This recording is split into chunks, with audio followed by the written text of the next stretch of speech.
Next question I got for you is a tough one, man. You know, so many times we've seen you and your squad miss that championship by just a few points. Do you finally feel like this is the year and you have what it takes to get that championship?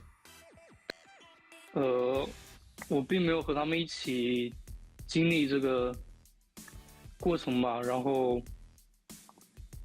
我觉得这其实并没有什么失败的话，是每个队伍都会经历的。然后这也会让选手们更有好胜心一点吧。Now for a fun one, and that's besides PUBG Mobile, you know, what keeps you busy these days? 我白天有时候会散散步了，或者出门去逛街。然后我最主要还是也要学习，就是驾照这方面。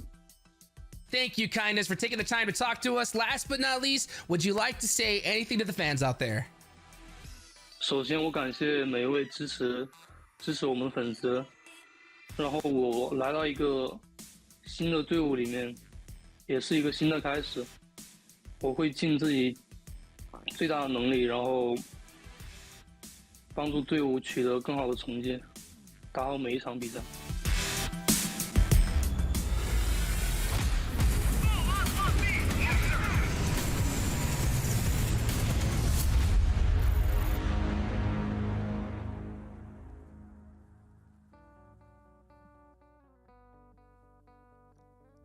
Welcome, ladies and gentlemen, to the PMPL, the final day of Week 2 PMPL North America 2023 Spring Split. My name is Sunworlds Gaming. I'm going to be joined by none other than the amazing Cameron Davis. Cameron, how are you feeling today? You're excited for the final day of Week 2? I'm feeling better now after that great introduction. Yeah, no, we've been here the entire time for week number 2. We've seen the ups, some downs, but a lot of ups from a lot of really, really strong teams. And so I'm excited to see NHyper close this one out and grab themselves those 10 bonus points. Hey, yeah, I'm not even gonna say somebody's gonna be drinking that Monster Energy and try to just pass him, because I feel like even if a team they get 5 chicken dinners, they wouldn't be able to pass it. By the way, Monster Energy, no, 5 wood. Come on, like it's a good lead. It's not that 5 wins by like Execute or YKG could pass them, but NHyper are looking unstoppable, and we have yet to see anyone do more than what 2, 3 in a day. I don't even think we've seen 3. It's just been 3 in a row. Yeah, the max somebody could get anyways would be 4, but that's also true. I should have clocked that one first. I'm like, hold up, they can only play it 4 times. You know what? Let's take a look at the season overall so far. By the way, this is a combination of Week 1 and Week 2, and this is the actual leaderboard that we're going to be using for the top 16 teams that are going to be going to the finals after next week. YKG still being able to hold that spot, and it's currently, I'm guessing it's because of the chicken dinners that they have, but they're currently tied in points. Yeah, overall points. This is the season leaderboard, as you said. YKG with the lead in placement points because of the number of wins they got in week number 1. But we've seen YKG be a little inconsistent this week, especially yesterday, whereas NHyper, they also have a couple of rounds that they may drop, that they may go out with 0 points. For them, they've just been so much more consistent on getting those points round after round after round. My bet is that not only are NHyper going to win this week, they're going to be placing over YKG at the end of this week on the season overall by at least 5 points, maybe even 10. Ooh, okay. All right. Well, you know what? To counter that, I feel like YKG is going to be coming into today trying to make up for the not so great days. We've been saying that they kind of had that cushion, right? But once they end up seeing this, I'm pretty sure they want to be able to take those extra bonus points.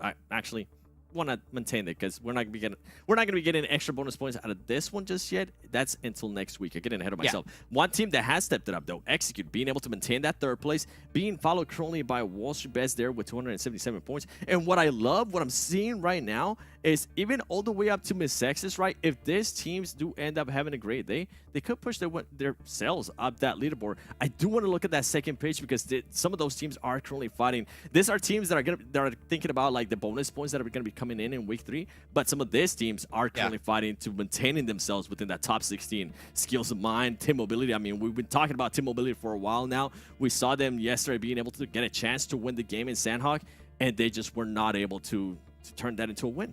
Yeah, so like Skills of Mind on this week, they're currently in 8th place, so they're going to be looking to see if they can get any bonus points off of this week. But for basically everyone else, I mean, Puppeteers as well, I think, could be in the mix. You're currently sitting in 9th. But for everyone else here, they just care about landing top 16 at the end of all 3 weeks combined. So you can see that already we're getting different priorities on where teams are needing to perform and in what way.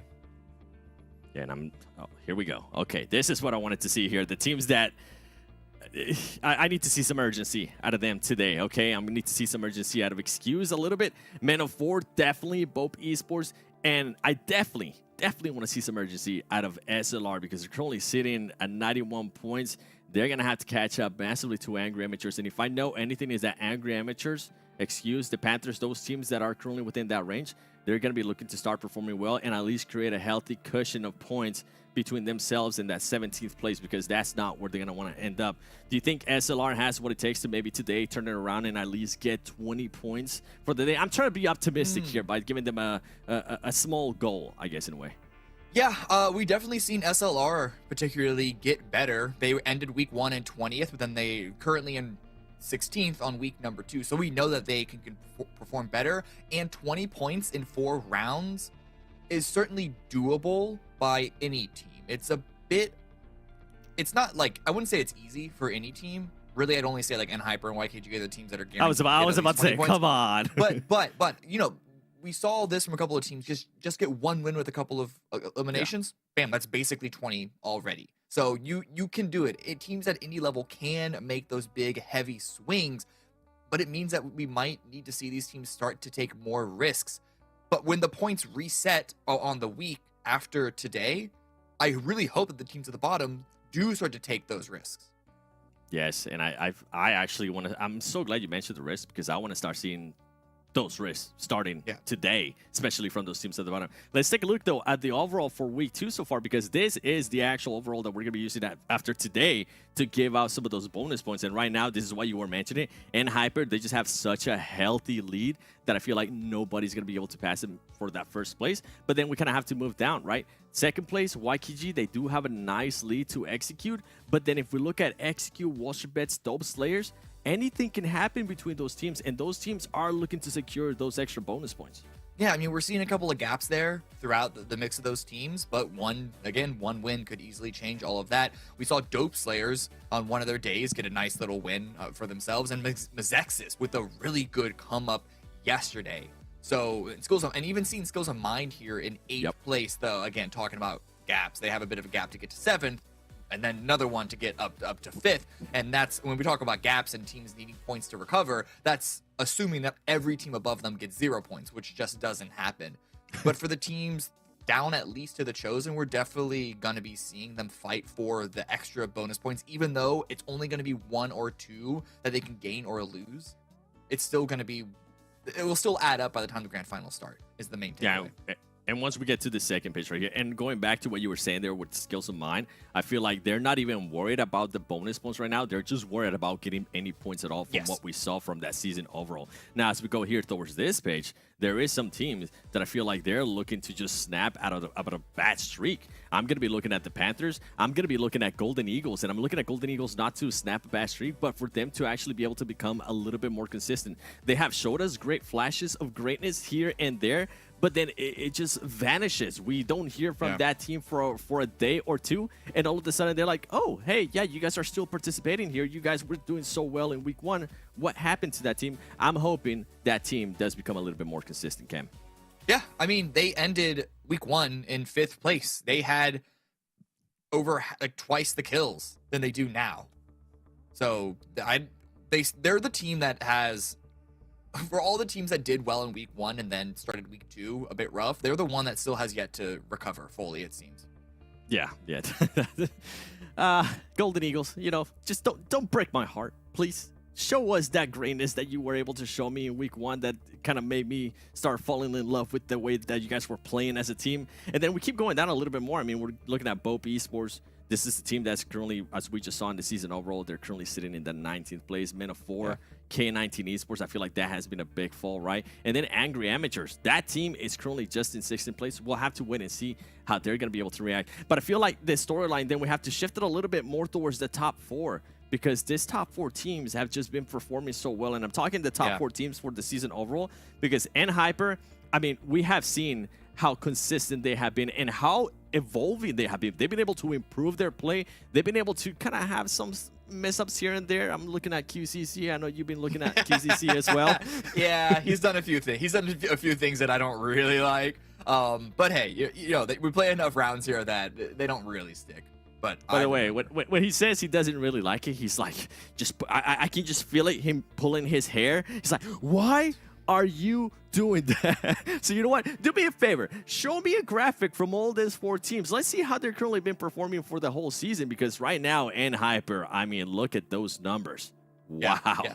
These are the top 4 teams of not just the season leaderboard, but also the top 4 of week 2 leaderboard. And NHyper are far away ahead of everyone in every single stat. YKG aren't that far behind, especially when you start to look at eliminations, but then there is a pretty big drop off to Execute and WALLSTREETBETS. And part of that is because the second 2 teams didn't perform as well week 1, but they're definitely coming into form and they're definitely being more consistent with it as well. So I expect them to be able to ride the wave that they're on and maybe trade blows even better than they already are with NHyper and YKG come week 3.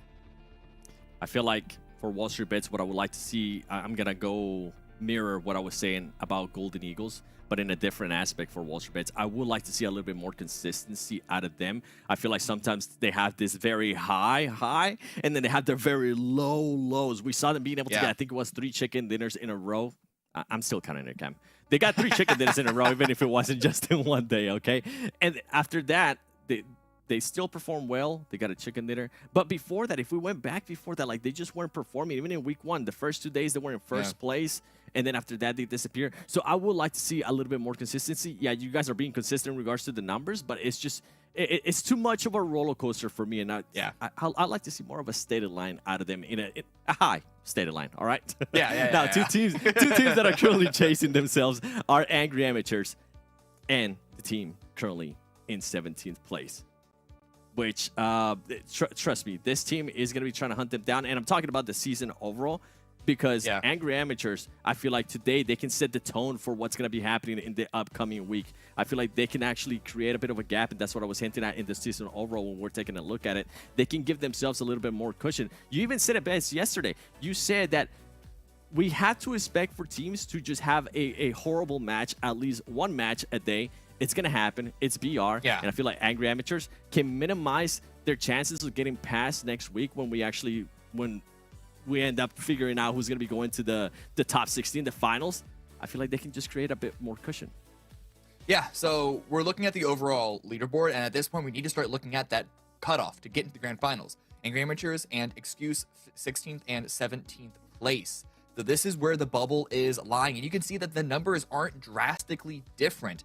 But for these 2 teams in particular, both of them are performing better in this week. So this is the season-wide averages for both of these teams. For Angry Amateurs, their weekly damage is 621, and for Excuse, their weekly damage is 706. The eliminations are a little bit higher, but more or less the same for both of them. But the fact that the damage has gone up makes me, gives me hope that they're at least fighting for it. If, I can't say whether or not they're going to succeed at it because they're going up against really, really tough competition. But Excuse has a win. As I said, there's always the possibility of being able to get yourself that win. That can get you a really, really big jump. Now, for Excuse, the jump still doesn't put them into Grand Finals qualification just yet, but it's certainly a good start. It is a good start, and for Angry Amateurs, I would like to see a little bit more of that aggressiveness that they tend to show us when we actually go to Sanhok. This team in Sanhok, especially in boot camp, when they land there and another team lands on them, they become a scary team. They become that team that now teams are starting to second guess themselves. Do we actually want to push that fight? I feel like that's the Angry Amateurs that needs to become in every single match. Make them question if they actually want to get into a fight with them early on, because teams have been looking at Angry Amateurs recently and they'll be saying, okay, you know what? That might be easy points. But Cam, I do have a surprise for you today because it is Sunday. Oh? And I know one, not your favorite map, okay? One of your favorite maps is Vikendi. So let's take a look at the schedule, because if I'm not mistaken, we should be starting with Vikendi, and Group E is going to be sitting out, which sadly in Group E, Angry Amateurs are going to be a part of it. But you know what? It is Vikendi. At least we'll get a chance to see what excuse is going to show in us here. Yeah. Yeah. So here are the teams that are going to be taking the field, as usual, for game number 1. This is the last day that we're going to be seeing this particular group seeding, because it's all going to reset come week number 3, and things will start for a third time the last Vikendi of the week. So if you're a Vikendi team and you need to climb up that leaderboard, this is the team that you need to be able to do it on, or this is the round that you okay. I tried to amp things up. It completely fell flat. Let's just move on. You know which team wishes that they were playing in this last Vikendi of week 2? Golden Eagles, because that team has been a top 5 in Vikendi every single time. But at least in regards to the stats that they have showed us so far this season. Nonetheless, let us know which team do you think is actually going to be coming out on top in Vikendi. Use that hashtag PMPL NA while you're at it, whether it's on Instagram, Twitter, whatever it might be. And make sure, if you're currently watching on YouTube, I'm going to be asking you guys for some predictions today. So please be ready, and don't be giving my so crazy answer like lights out. Don't be throwing me back all the way to 2018. Come on now. And while you're on social media, try to go to our Instagram. Make sure you join the current giveaway that we're currently doing. I mean, leave a comment below to get a chance to win 600 UC. And you know what? If you're feeling a little bit lazy, if you don't want to go to Instagram, I have a surprise for you, the viewers. That's right. You can win right now 600 UC. And I made up my mind. I'm not joining the giveaway for Instagram. I heard what you told me. I was thinking about doing that Mr. Beast angle of being able to double the pot. Yeah, I'm just not gonna do it. All right. Yeah. I'll have to wait and see what's gonna happen with that. We've been keeping track of our predictions, Cam. We've been actually not bad. I feel like we've been better than week 1. That's how I feel. I don't know if that's true. I mean, yeah, definitely better than week 1. I've also noticed that over time, the 4 of us here have just been predicting the same teams almost every single time. We're becoming one big giant hive mind. So maybe these numbers can start to even up. But I'm just seeing that I'm stuck on 40%. I started this week with 40%. I'm still on 40%.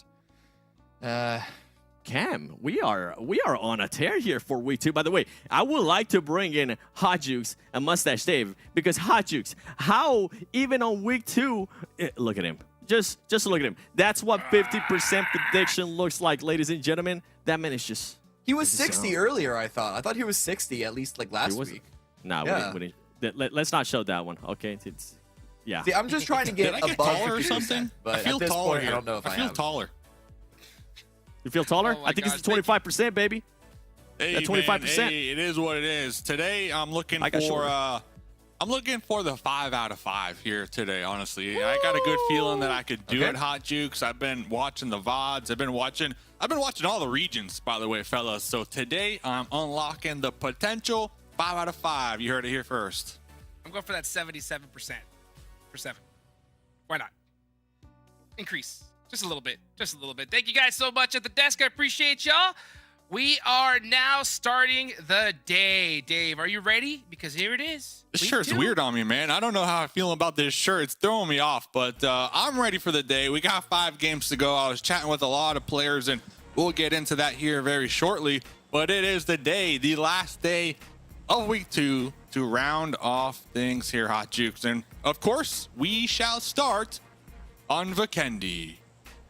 Vikendi, the good old tried and true. Your favorite map, dude? Your favorite map? Mm-hmm. Are we going to get a water zone? That is the question.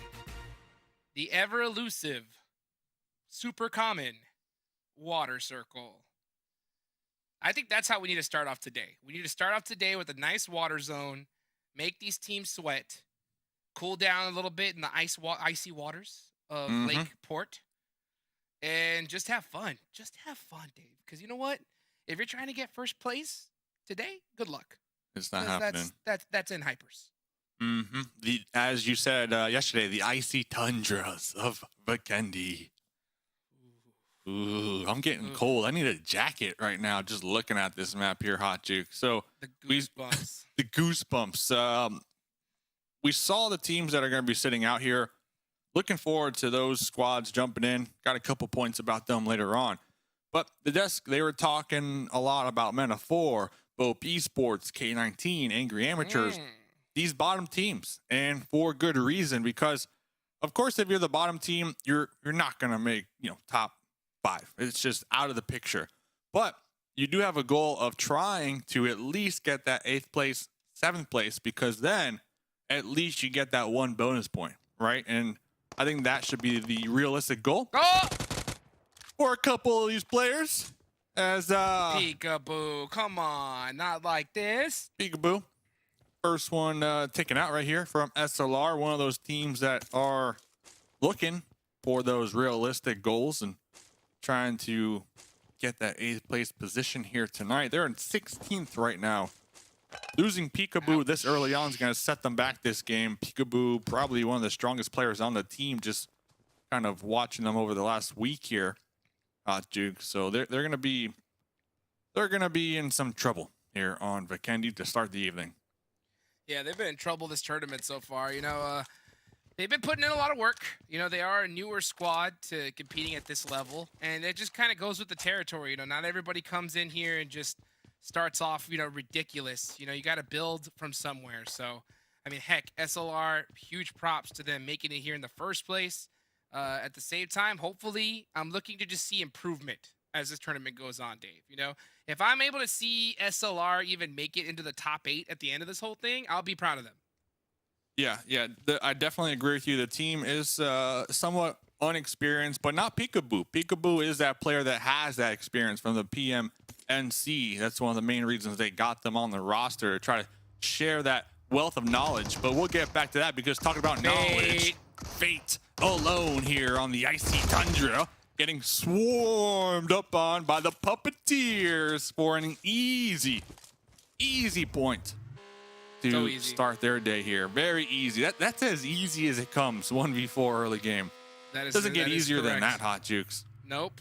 Fate, easy Rodriguez, dude. That hurts.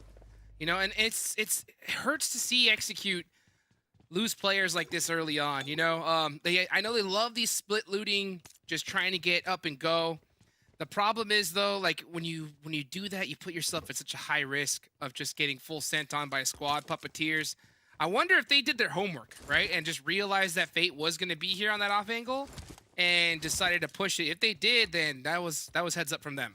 Heads up, Puppeteers right now in 9th place. So one of those teams trying to close the gap and get some decent bonus points here tonight at the end of their matches. So that's a great way to start that out for them. I did notice we had Forsyth, the sub. So it looks like Fears is going to be sitting out for YKG. Forsyth, we kind of chatted about him a little bit yesterday. That's right. On how they competed on the Knights as a sub and now competing here on YKG as a sub. And their goal is to be a back-to-back champion here in PMPL NA. But we talk about this sometimes, Hot Jukes, like the importance of being that sub player, getting tossed into the main game, and really trying to showcase your skills. Not only as a team player, but as an individual, because you don't always want to be a sub, of course. You want to look good. You want to get picked up for the next season, be on the main roster. So I think when subs do get tossed into the mix, there's a lot of pressure behind that here, Hot Jukes.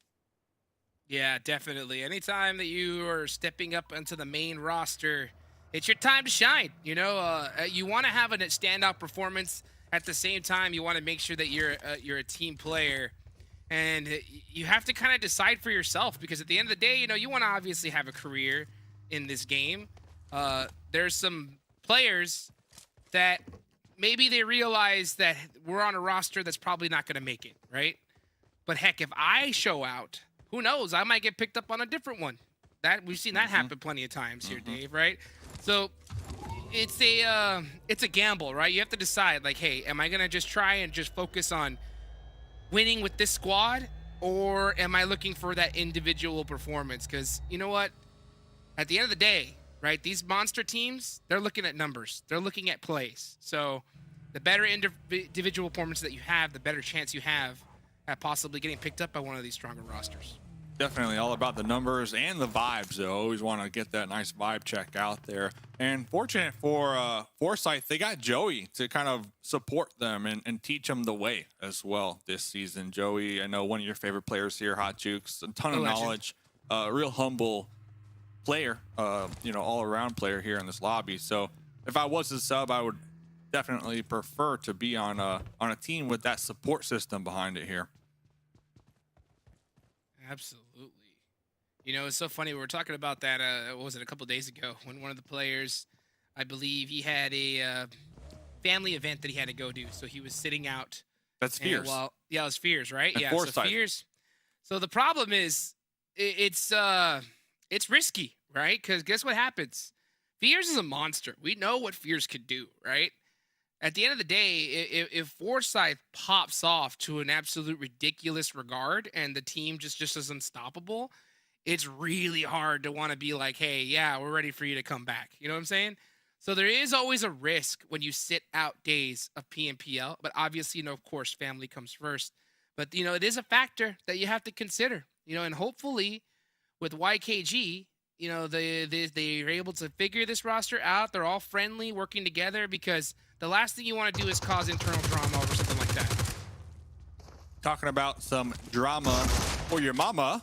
Whoa! It's going to be K19 and the Panthers. Zuko right there. 4-2.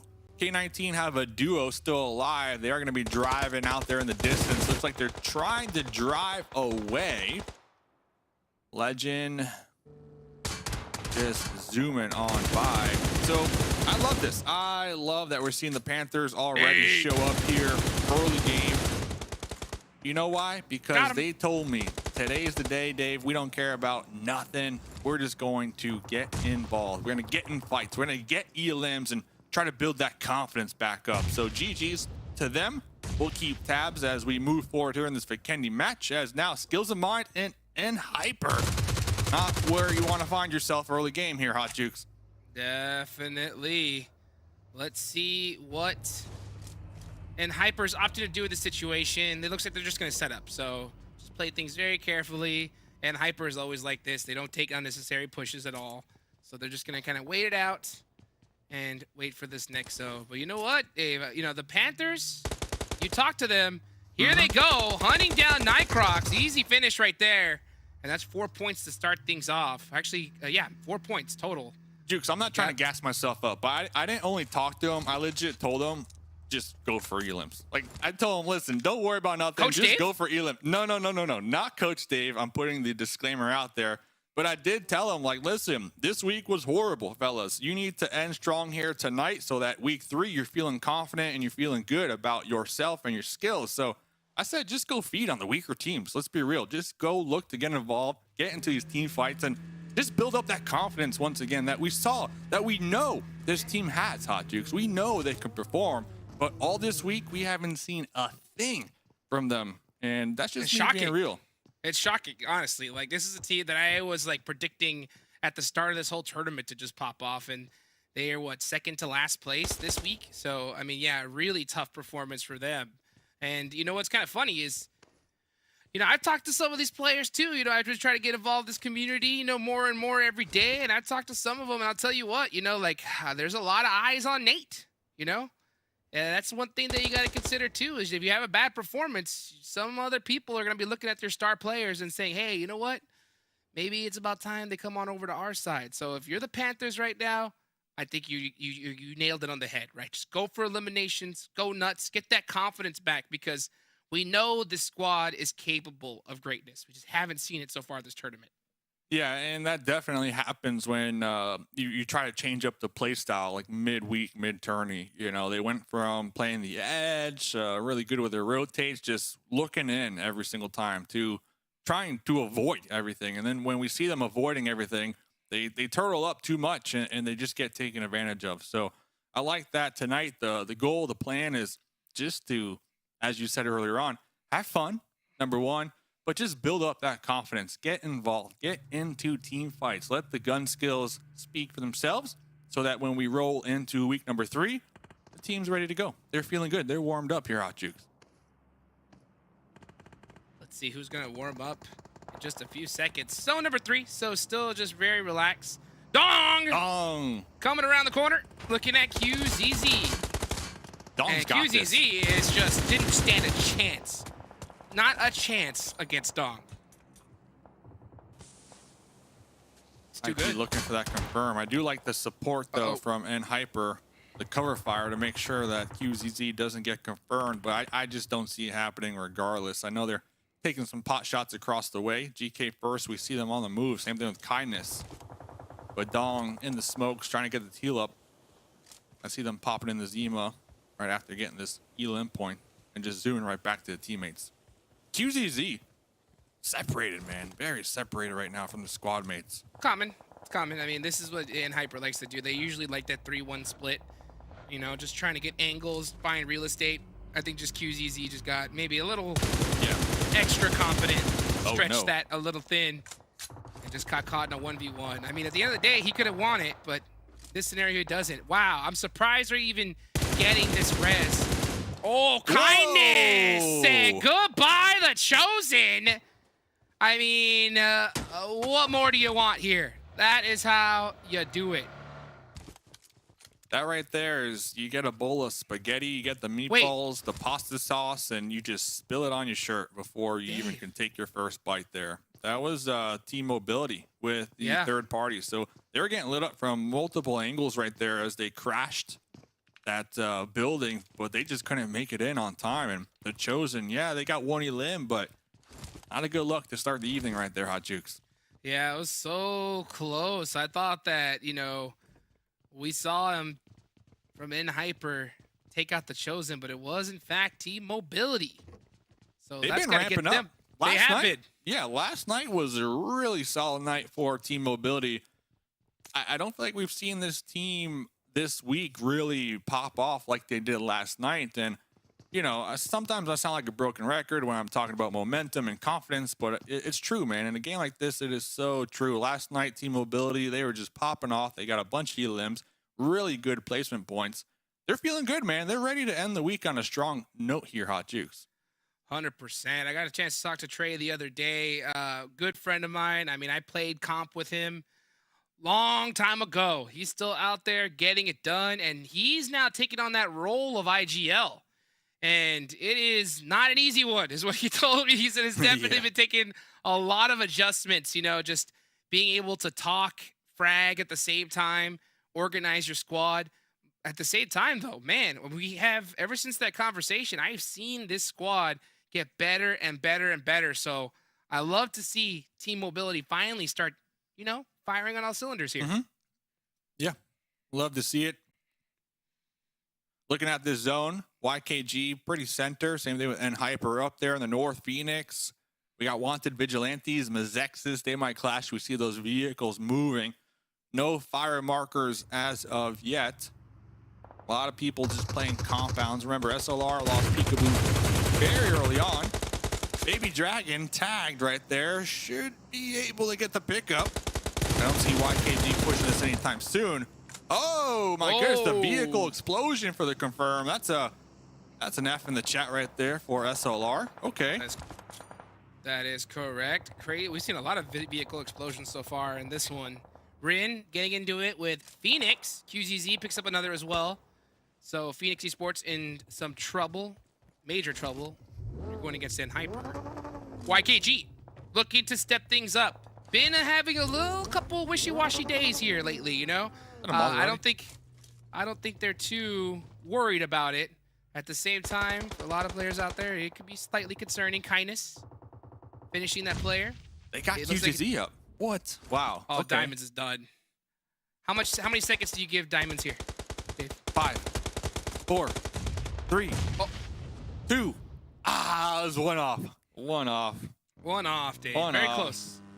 Very close. Can't get them right all the time. But QTZ getting picked up right here. That just goes to show you that although in Hyper they're always separated, always split, they're not that far from each other where they can't get the revive in time. They can't provide that cover fire, that support right there. So they're trying to cover all the angles, get as much zone control as possible, but they're close enough that they can still help each other out if one of them goes down. So I love to see this play from them here, Hot Jukes. We've been seeing this all PMPL long, though. Let's be real from this squad.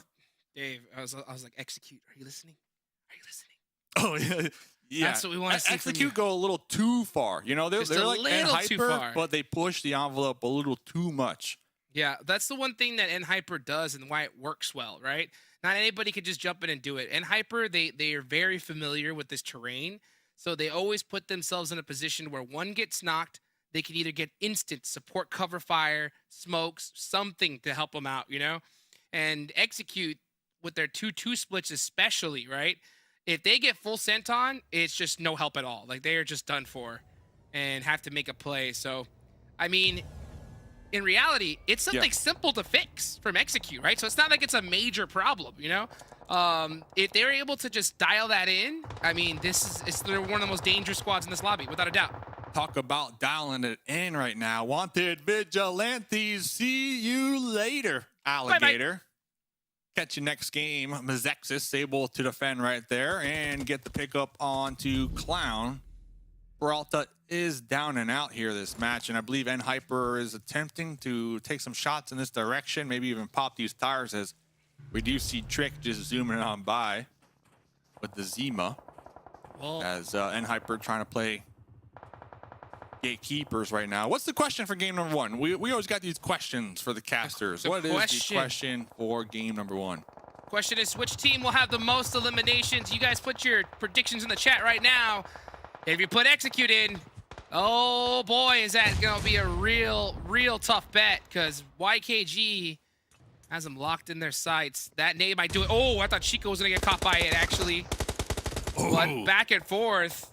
Hey, Tensa refusing to go down without a fight.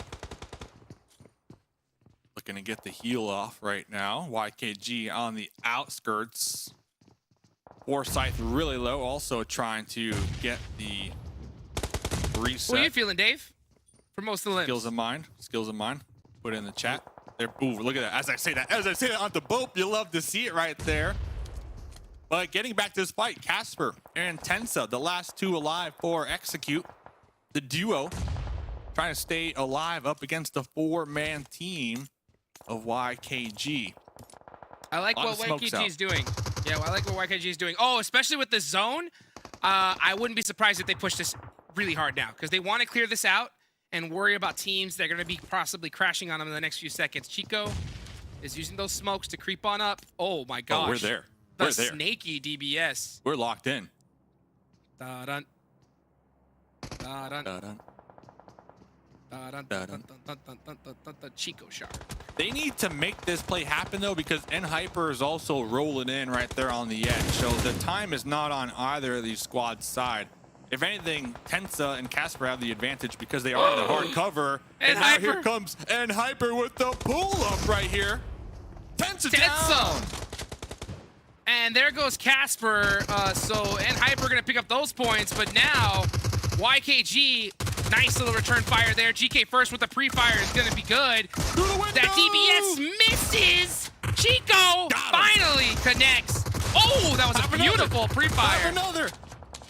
Oh, yeah, they're like, no, we are not peeking this window. Chico with the pre-fire, like you mentioned, just too strong. Beautiful molly to stop the push, but Kindness trying to get the wrap around the cover fire from both angles. Kindness and Rin have Chico's number. We are locked in, ready to go. The pre-fire through the smokes from both sides. Got him! And they're down and out, Hot Jukes.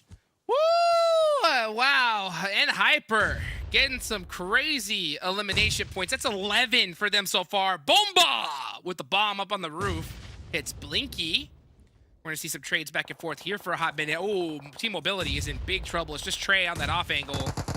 And he is on the run. Yeah, he's going to take the money and run here. But this is a very tough spot. He might actually find a little spot behind those crates there. But yeah, he's completely giving it up on his team. Just looking for some placement points. And Team Mobility's got 5 eliminations, so not a bad start. Not a bad start. Skills of mine for the Panthers with the high ground. They need to defend the northern edge right now up against Wall Street Bets. But Hotchuk, they did get blessed with 2 crates, 2 care packages. So they're going to be just looted to the teeth. But let's get to that later on because skills of mine looking to make Papa Dave happy here in game number 1 as they're racking up some elims right now. Oh, they're going to need a lot of them, though. And Hyper already has 11. Absolute insane performance. And they're still up with 3. And that 3 is deadly. Get skills of mind.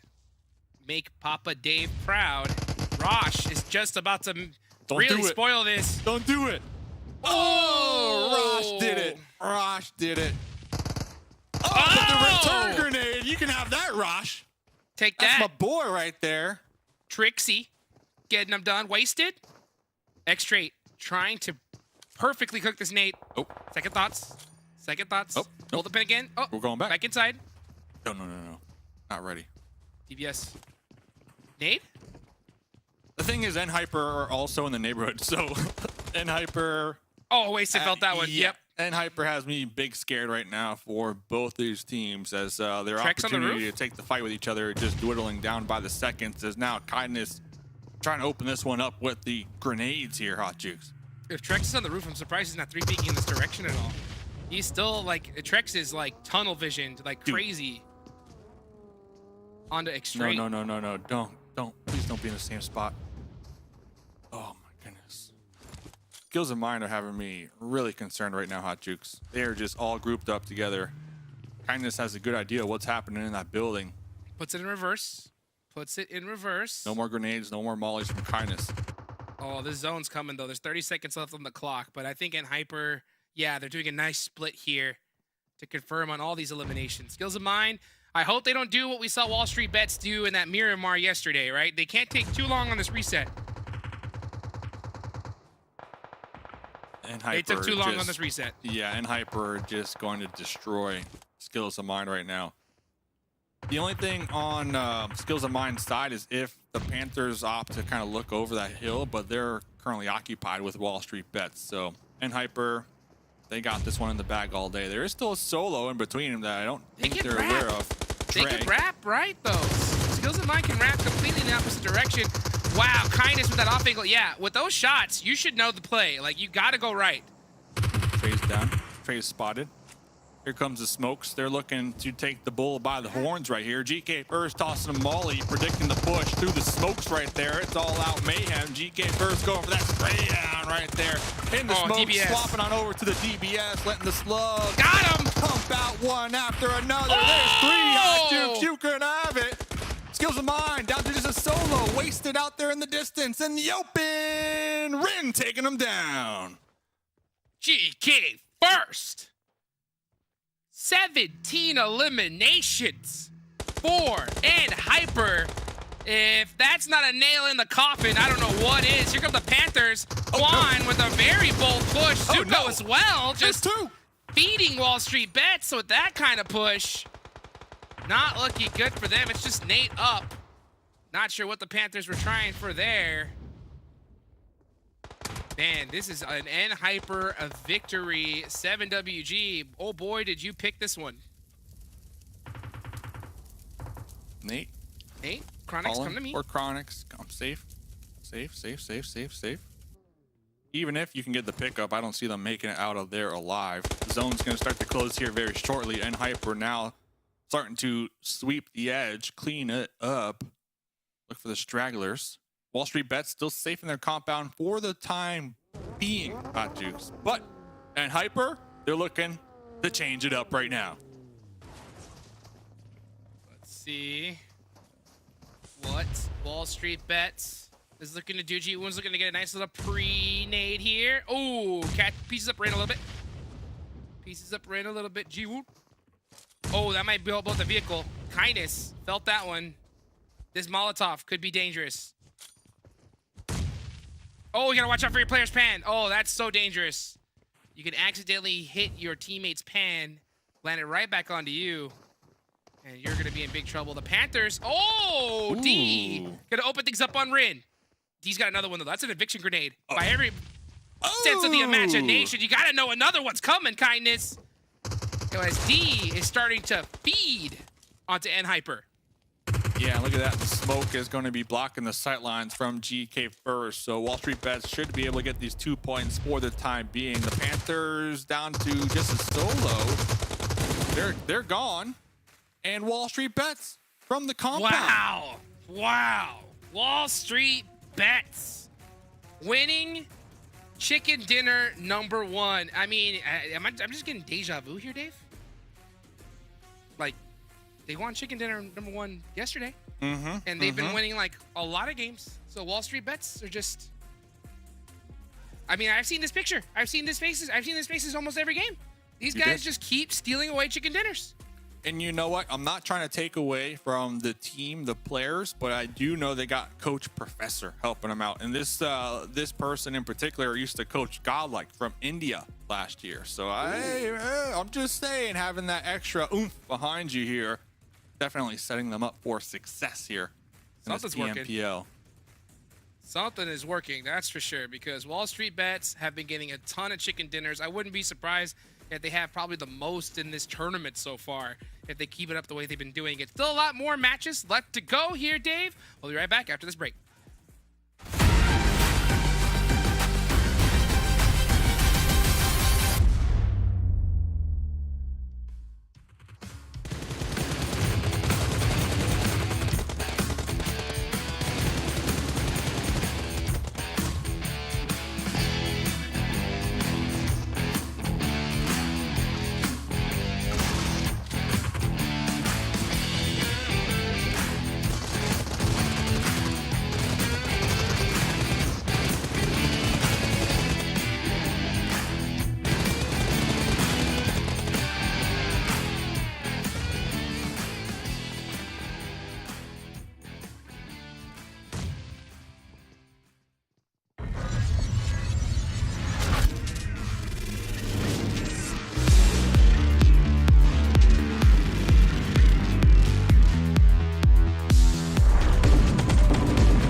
Ask and you shall receive. All right. At the beginning of the show, I said Wall Street Bets.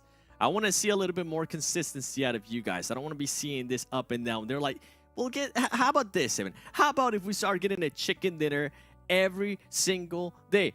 I'm not against it, all right? Wall Street Bets, do what you want to do. 17 points to you guys, but N-Hyper, 19 eliminations, 25 points total, Cam.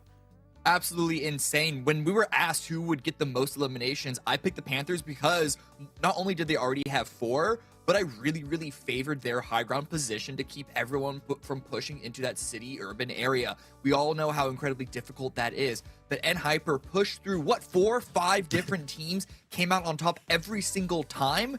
An absolutely insane performance. I don't even really care that they couldn't get over to the finish line and get the full chicken dinner. They still got more points than Wall Street Bets. Yeah, that was an absolute tear out of them. And we'll get a chance to talk about N-Hyper a little bit more here. A team that you were talking about, I mean, the Panthers, though. The Panthers were able to get 12 points. This is a team that we've been talking about. When are they going to be able to snap out of it? You even heard Hot Juke saying some teams are now getting their eyes on Nate because Nate has been the player that's been performing for that team, or at least we've seen flashes here and there out of Nate. This is good for them. 12 points. We're going to keep going down the list. A big surprise here. SLR. They lost a player early on, but I mean, it was just so heavy at the points at the top that even SLR was able to sneak in here with 3 points. Yeah, emphasis on the sneak, because they got 1 elimination and then 2 placement points. But the fact that we are seeing so many teams with 1 or 0 points, I thought it was going to be more of an elimination spread, again, because of the chaos that I expected from the Southeast and then the West side once we went down to Goroka. But NHyper was eliminating everybody, so just a bunch of teams all sitting down here at the bottom with really nothing to show for it, just getting slapped out of the air, slapped out of that round. And I mean, the best thing that they can say, the only thing that they can say, is just GG next. Yeah. Yeah, and the big question mark here for NHyper, at least for me, before I picked them, you were saying why you decided to pick the Panthers. The reason why I decided to pick the NHyper was because they have only shown me once, and I remember vividly, it was Miramar where they were actually able to breach into a circle, be that aggressive team, take on those fights. And I was hoping that today would be that day where they were going to show that again. And the way that they were able to show it, it was great. I mean, we saw Kindness being able to just take on a fight by himself against the team and then allowing his players to move up. But GK first, I feel like that has to be the story. The fragging power out of this, man, 9 eliminations out of 1,000 damage. That is some great conversion. Amazing conversion. And yeah, a lot of it is because these fights were all close range. That's the easiest time to get the easiest style of combat to get that damage to elimination conversion. But still, just the numbers are absolutely off the charts, especially for GK First, who is, if I'm not mistaken, the new player on this roster. Yep. Yeah, he is a new player. So for him to be able to do that, that's good. I mean, it speaks volumes, right, of the team for him to be able to adjust and now be doing this on week 2. I can't wait to see what he's going to continue to do in the next week and on to finals. But also, like, the numbers for every player, even ignoring GK First, look great, right? We're just focusing on his because they're really, really high. But, like, even Kindness had, like, if you come out of that with that much damage and eliminations, like, you're feeling happy no matter what. But because everyone was hitting that, like, S+ level of S+ tier level of numbers, just, man. I guess that type of round with that many eliminations is irrepeatable, even by the best teams. Yeah, we've seen QZC get his timeline, right, his spotlight. We've seen Kindness, we've seen Ren. It's good to see that now GK First is getting that spotlight on him as well. But a team, I was talking about him, WALLSTREETBETS, they're being able to get that spotlight by getting those chicken dinners. I mean, the casters even said it. I'm starting to get used to seeing their images just pop up whenever the chicken dinner comes up. Let's look at the difference of how they've been performing between week 1 and week 2. And I mean, for this year so far, I love that WALLSTREETBETS has been able to improve on the damage, and especially on that average survival time. Yeah. But I'll be honest, Seven, I'm not buying what you're selling with a win showing that they're going to continue to be consistent. Because the one thing that we saw from the beginning of week 1 through where we are now in week 2 is that they can get wins, but they can also follow it up immediately with 1 or 2 0-point rounds. So we'll see if they can keep this up. And even when we saw them get 2 wins in a row and then a second place, for their 4th game, they still went back down to 0, which I know happens to everyone, but I feel like it happens to WALLSTREETBETS more than anyone else. So I'm not on the daily hype train, you know, to go back to that old meme. I'm not on the daily hype train for them just yet. They could easily show us a terrible round very next round. Yeah, and the reason why I wanted to see that graphic too, and the reason that it's a little bit concerning, not just what you mentioned, right, that they can get that win and then just pretty much go back and get 0 points in the next game. It's also they've been able to get the wins, but their average element hasn't actually gone up higher. I usually, from what we're able to see here in NA, is if they are able to get more chicken dinners, especially in the likes that WALLSTREETBETS has been able to do, their elements start picking up. And I think it goes back to what you were saying, that they're just not being that consistent. They're still on that roller coaster. So maybe today we'll finally see that upward steady line that I want to be able to see. Now, nonetheless, I wanted to see which map is going to be coming up next, because if I'm not mistaken, it's going to be Erangel. And a team that's been performing really, really well in Erangel. To no surprise to anybody, it's NHyper, but also WALLSTREETBETS. And WALLSTREETBETS has been averaging 5 elements per match, which is actually a little bit higher than what they've been averaging on the stats that we just saw. Yeah, that's good. So hopefully they can keep it up. Hopefully they can even push themselves. I don't want to say fighting for first, because we just saw what NHyper did. They really put a stop to that conversation of, could someone have a miracle run at the last day and upset them for a week? No, that's not happening. It's NHyper is going to be winning this one. It's now just a fight for 2nd place.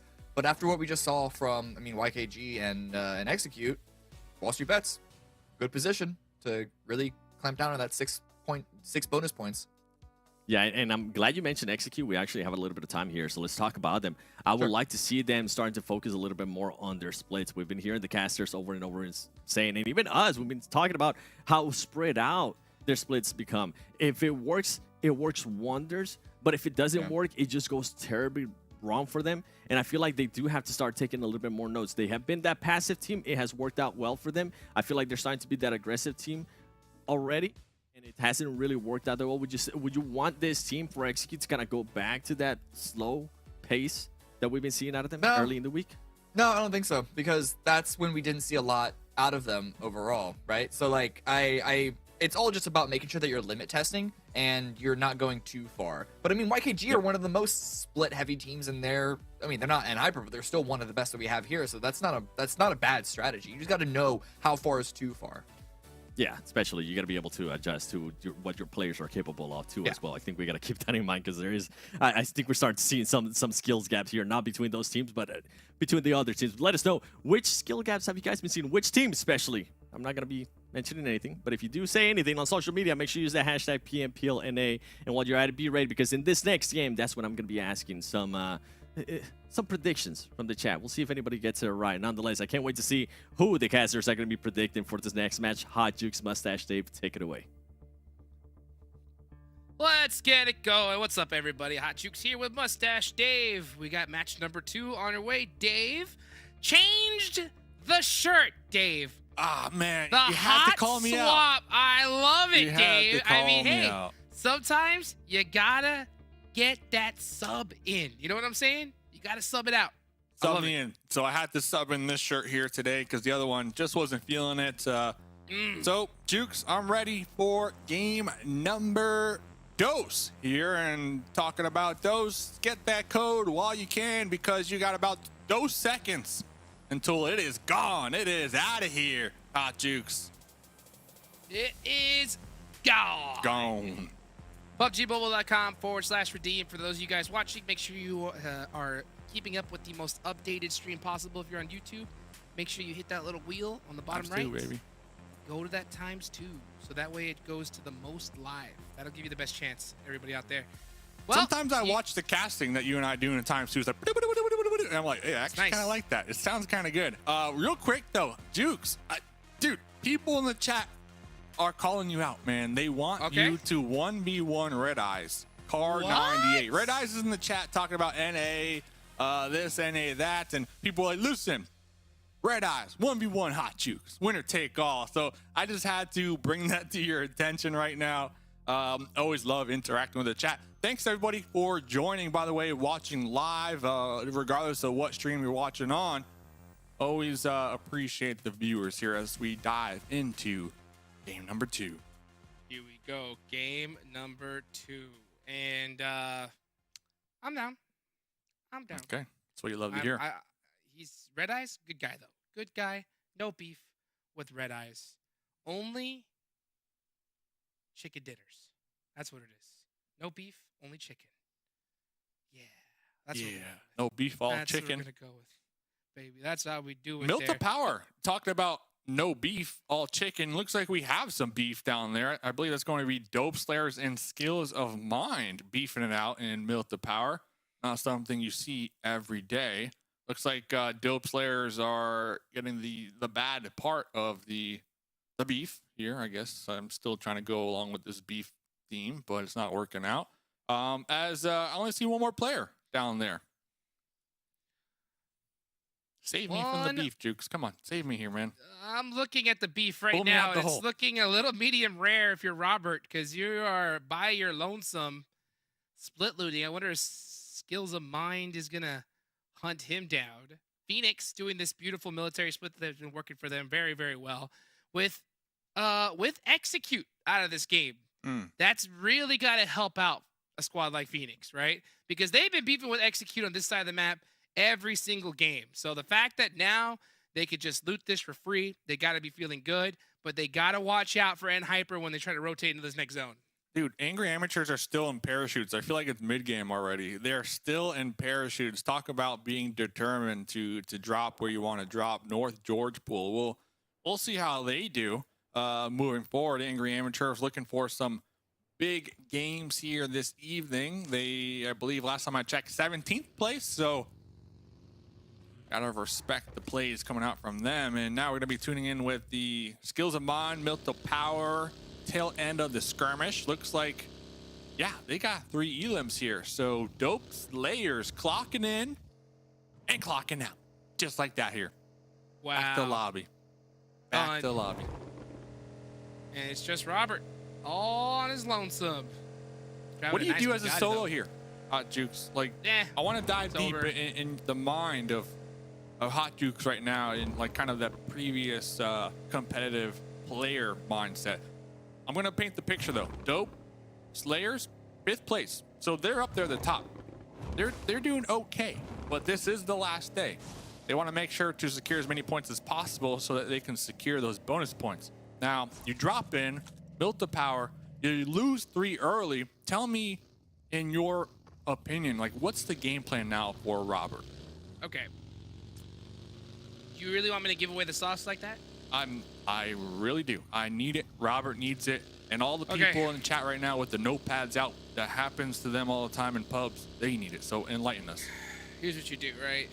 If you are in his position, you should 100% have Erangel studied to an absolute T, and you should know where every single individual shack is, okay?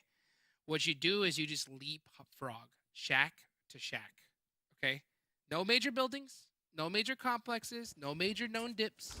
You literally just rotate vehicle path from shack to shack to shack, outskirt shack, the most hidden one where you don't think teams are going to be. That's what's going to get you into that end zone, okay? Now, it's going to be hard to use that strategy well because with this new point system, it doesn't really reward placement points like it used to, right?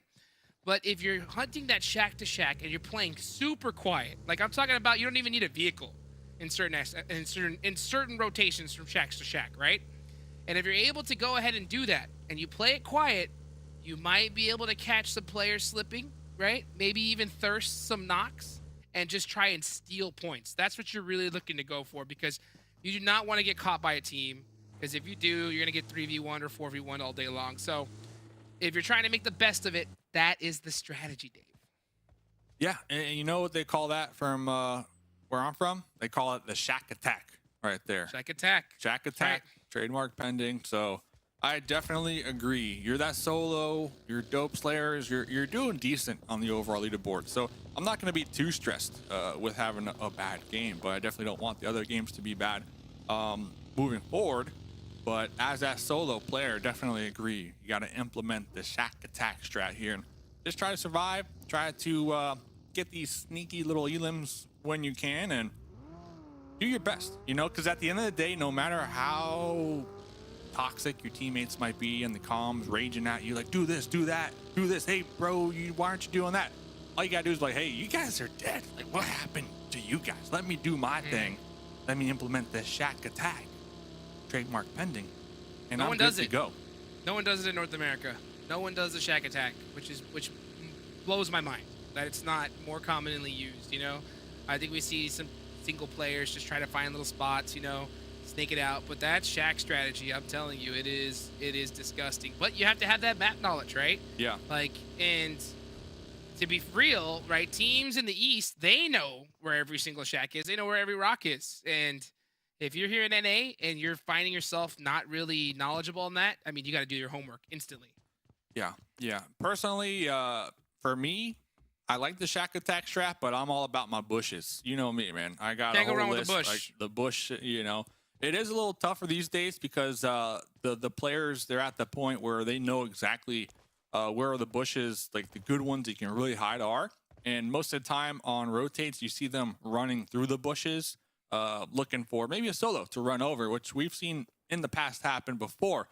But kind of rewinding maybe 2 years ago, everybody was, you know, when you're a snake, you're alone, you were in a bush for sure. I remember seeing Luxy or Zuxy like clutch out a win from a bush, you know, back in the day. So no longer the bush play, definitely swapping out over to the shack play now, you know, that hard cover and all. But I agree with you, man. Map knowledge and just confidence as that solo player to try to sneak it out as we get back into the game here. Chico for 1 on to Skills of Mine. Nice quick point that you could just pick up there from Skills of Mine. Skills of Mine did let you down last game, Dave. Hopefully they can make it up to you here in this one. They got heart. Let's talking about heart. Hard shift. Hard shift, yeah. Hard shift. Skills of Mine, weren't they at Milta Power? I believe so. And they took were. on Dope Slayers really early on. They opted to try to center up, and I almost feel like they're almost regretting that call here, Hot Jukes. What do you think? Yeah, it's hindsight's 2020 when it comes to these zones, right? You always try to predict where it'll go. It's these hard shifts that make it a little extra spicy, you know? So if you were just at Milta Power, right, you would know that it's now cleared out, so you just rotate back through there. But, I mean, where they're currently located, they cannot move at all. So looks like they're just going to stay in that center position right there towards shelter and just try to make some plays. I will not lie, though. That shelter spot is probably the best position in this game right now. The thing is, we've seen other teams also utilize this position, one of the main ones being N-Hyper. You know, we've seen N-Hyper play this spot before, so I wouldn't want to, you know, get caught on their turf, sort of say. But we'll see what happens as they are going to be holding down. SLR now looking for a position to call home. The Chosen K19 fighting out here in the fields. But Joey, that wasn't even a drive-by from K19. That's Joey with the mini on Agaji. Getting that DMR action going. You'll have to see that from Joey. Picking up 2. You know, Joey and YKG, they got to be feeling something after that last match and how they've been performing these few days. I think we're going to see YKG really just ramp things up here because I don't think they want to go out on this week just comfortable with the performance that they've had so far. So I'm really looking at YKG and Joey to really bring it home here in this one. Look at this angle, too. With shots like that, Through the I mean, grass. look how tight this man peaks, right? He is not peeking his head over that hill for even an extra inch. He doesn't even want to cross the grass. That is how close it is.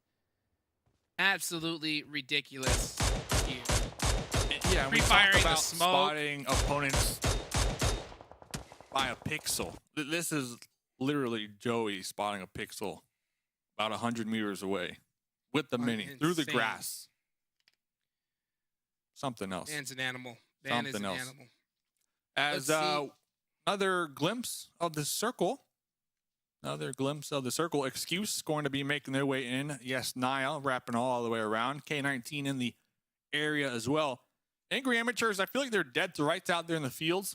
We'll see what they end up doing. They do have a couple of vehicles to work with here, Hot Jukes. But anything standing out right now? Standing out to me right now is Yeah. WALLSTREETBETS. WALLSTREETBETS Another hard shift. is creeping up on YKG and could steal second place here, Dave, right? That's a mixture. And we have seen too many tournaments be decided by just 1 point, okay? So if you're YKG, and you They're see creeping. Exotic, if you finish He's creeping. this player, they just watched one of the players from WALLSTREETBETS go down in the feed and get eliminated. So if they get a knock at thirst and realize that it's WALLSTREETBETS, I would not be surprised to see them just full send this squad.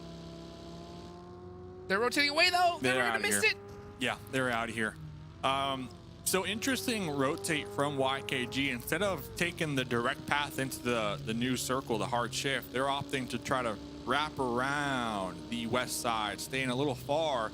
And I wouldn't be surprised if they're looking at a target of maybe around Milta to make their approach in. So something to look at when it comes to rotations from these heavy hitters in the lobby. And talking about heavy hitters, looks like QZZ got that revenge after game number 1 against Dong right there, Hot Jukes.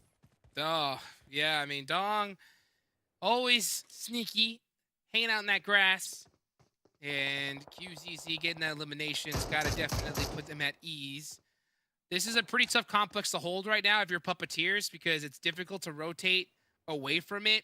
If that zone hard shifts on the other side, you're just going to get gatekept like crazy. So anytime you take a spot like this, You're gonna have to make that bet. Oh, but I'll tell you what, if YKG realizes that there's not enough shots coming from there, they might just send it onto this compound.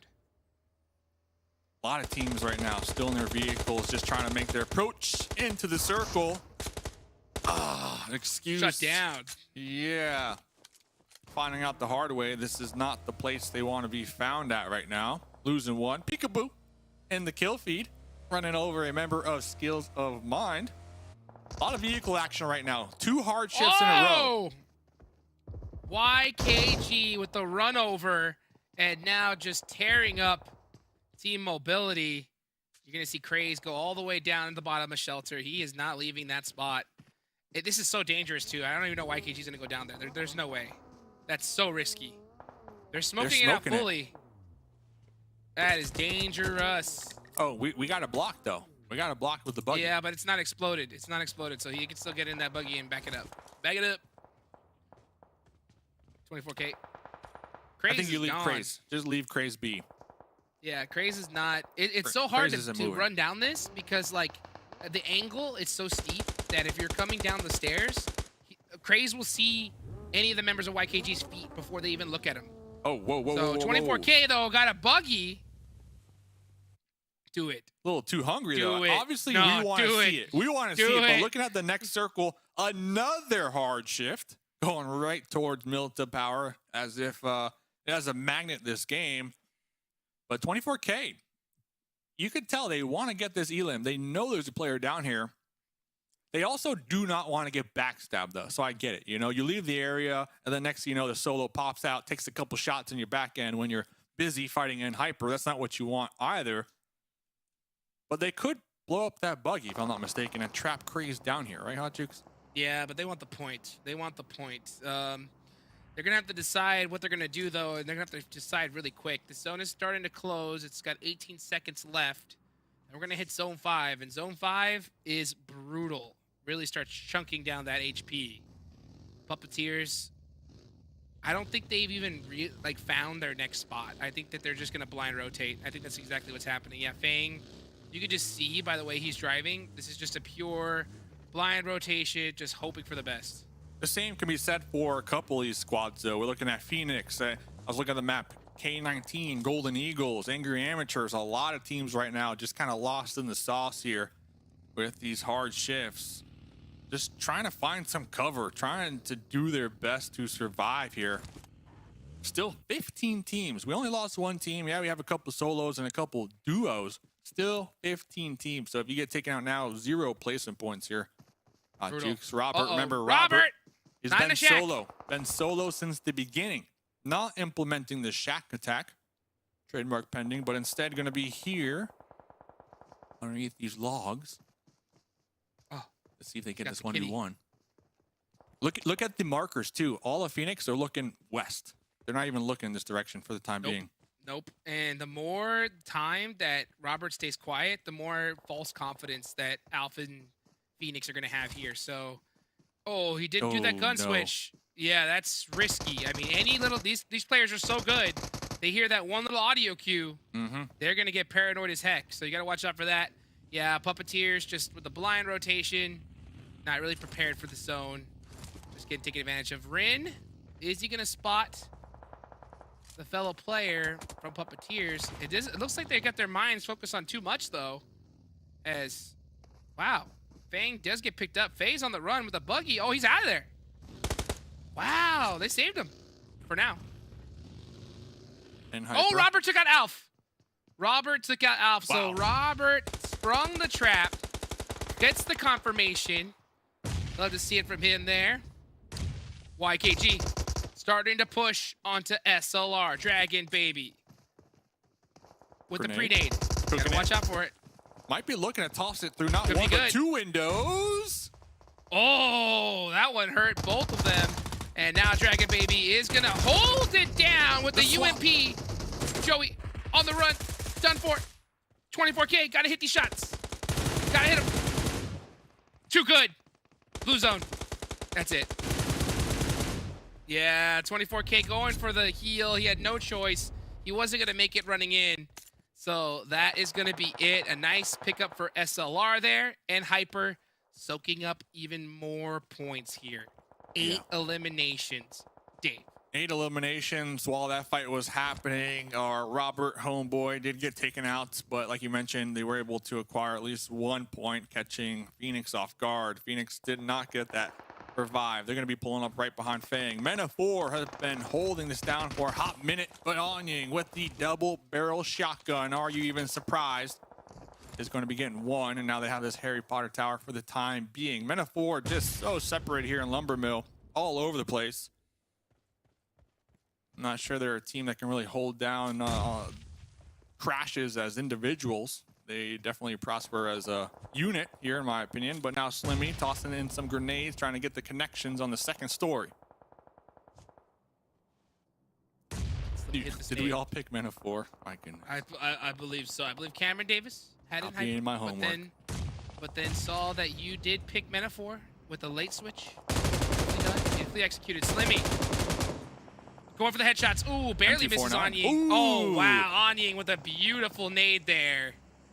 Yeah, we need to take out Masood. the Chosen. We need to take out the Chosen right now. Stellar now going to be making the push. Slimmy on their knees. Masood popping up, getting the spray down with the UMP. Trying to take the fight, but it's a 2v1. Stellar dipping back behind the boulder. Really hurt. Blaze, tail between the legs, pulling back. Going to be swapping to the grenade, but looking at the Chosen, they barely got scratched on that push here, Hot Jukes. They're still pushing. Blaze should have hard committed this. I mean, absolutely. He stood back, and now he's most likely going to go down anyway. So if you're Blaze, oh, not like that either. Yeah, Blaze, you guys got to look that one back. That's for sure. Gotta look that one back, man. That's one that you guys should not have Gotta lost. hit them But shots, too. Let's be real. Moving You gotta on. hit them shots as well. They barely touched the surface when it comes to Chosen making that push in the open right there. So I'm glad we all picked them, though. I'm glad we all picked them. They got heart. We'll see them moving forward later on. Golden Eagles. We were talking about them in game number 1. This is a team. They're just trying to be top 8. You know, they're just trying to get these bonus points here. That's the goal. They're looking to get a win here. Angry Amateurs. Right to the north of Rise from Golden Eagles. Rise holding them down for the time being with the Scar lean peak right now. This will just be trades back and forth. Nothing special yet. Rise is gonna give it up. Don't blame him. Uh-oh. Missing a tire. You might want to let that one. Oh! Bang! Bang! With the double fadeaway Goodbye. right there, Hot Jukes. Goodbye. If you were gonna bet on N-Hyper, you weren't gonna get it either way. So Cameron Davis now put at ease that both of his picks did not make it into the top 3. And Hyper 10 elims, though. This game, if I'm not mistaken, that's equivalent to a chicken. So, just saying. Still feeling good. Still feeling good. Just vibing. Supra with the laydown. Does he spot them through the smoke? Oh, no, he does not. Okay. Hard shift on to Puppeteers. You know what? This whole game. Puppeteers going to win this game. Puppeteers are going to win this game. I know they only got a duo, Dave, but with how they've been playing, that nade onto N-Hyper, Fang feeling himself. He's deadly. He's dangerous. Too dangerous. Double or nothing. Hot Jukes has Puppeteers. I'm going with the Golden Eagles. Not favored in this hard shift. They are going to be downhill. They do need to fight their way through Phoenix. Angry Amateurs and the Chosen. All odds stacked against them as Soulfly is going to be peeking up, taking some shots on the Angry Amateurs down range. Nice knock. Going to get those comms over to the team. Let him know. He's going to start pre-firing through that smoke. I appreciate it, though. I appreciate it. I wouldn't mind Look seeing how much ammo Alito. they got. They got so much ammo. 400 in reserve. Single taps either. You know, that wouldn't hurt. Oh, Tanner coming in with the Honey Badger. Nice shots on the Stellar. The drive-by. Full sending it on in. Here they go. Wizard Tower. Onying. Up on top. Dude. Runs out and gets beamed by wanted vigilantes. And then Stellar with the cleanup on aisle 5. Oh, goodbye. Oh, Easy so points. good, man. So good. Stellar And looking the pickup. Stellar. That is their Wizard Tower. Just leave it What? Wanted alone. vigilantes? Push? The Wizard Tower? Not after that. Never mind. Not after that. gonna go up towards Fang, but you gotta watch out for Shane. Oh, there you go. Golden Eagles take out the Chosen there. That tower not lasting very long. Wanted Vigilantes. Creep it up on Fang. I think they definitely saw him. So they're looking for that high ground. Wanted Vigilantes sweeping the north, but I don't believe are aware of the Golden Eagles. They were taking shots on Angry Amateurs. They saw that push. We see them all army crawling. Bang, MG3 in the grass with the ghillie suit. I don't see him, Hot Juke, because I could barely see him. Got the tripod on that thing too, so it's going to be stable. And then look at that, the Golden Eagles wrapping up right behind them. So Wanted Vigilantes, they're going to be donezo here in a moment. Fang already won this game. Fang I won? can see it in his eyes. I can see it. He's got his arms crossed down that player photo because he knows that it's all over already. He's got the squad wiper. He's got the ghillie suit. He's got heart, Dave. A man with a vision to win this game. And I'll tell you what, he could see it. He's got all the lay of the land on top of that hill there. Golden Eagles running around too confident, in my opinion. You know Fang is up, right? You should have been tracking the elimination feed, making sure that he was out. And with how they're running around right now, I don't think they understand the chaos that's coming towards them, Dave. Yeah, and the thing that has me concerned with their movement as well is that I don't really feel like they're accounting for snakes. It looks like they're looking for full teams, which just isn't going to be the case this late in the game. So you got to watch out for them snakes in the grass. Fang being one of them. Phoenix playing it slow as well in the south. So you got Phoenix in the south playing it slow. Golden Eagles in the north and Wanted Vigilantes in the north. And meanwhile, Fang just right there in the middle. Ready to go. Beowulf doing some scouting.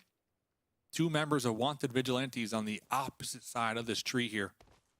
Wanted Vigilantes know that they're over here. They saw the vehicles and now, yeah, sees the head of Beowulf. Creep it up ever so slowly. Next circle does pop, so both Fang, Golden Eagles and Wanted Vigilantes need to crawl up just a little bit. But Nemesis with the double barrel shotgun. Fang didn't even see it coming with the squad wiper. Ghillie suit or not, you can't be on the rock, Hot Jukes. And Fang. Soulfly, shots on to Beowulf. Beowulf's going to go for the run over. 100%. Okay. Yep. Gets it confirmed.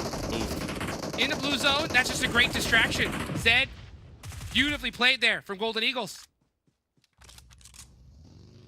They didn't thirst Fang. Big mistake. Big mistake. Big mistake. Because you know what? This was all part of Fang's plan, baby. Boom! As Fang gets the finish with the grenade. Fang about to get picked back up. I'm telling you, Dave. This was calculated. 10 out of 10 play. 10 out of 10 right there. I cannot believe Nemesis did not thirst Fang. Big mistake. Big mistake. Regardless, they're out though, so they're not going to care too much at this point. But let's see, Golden Eagle is trying to push up here, uphill just a little bit within grenade range. Meanwhile, Phoenix down below, not really moving too much here, playing it really slow, really cautious. Fang is back up though. We can confirm Fang is back up, Hot Jukes. And that is why Phoenix are refusing to push this right now, because they know that Fang is back up and that he just did a 100 IQ bait play, right? He allowed himself to get knocked, okay? Because he knew that was going to give the squad false confidence. And then Faye with the perfect nade, finishing Wanted Vigilantes. I mean, this is 10 out of 10 gameplay here, folks. And I'll tell you what, they are very close to the zone and are going to time this perfectly.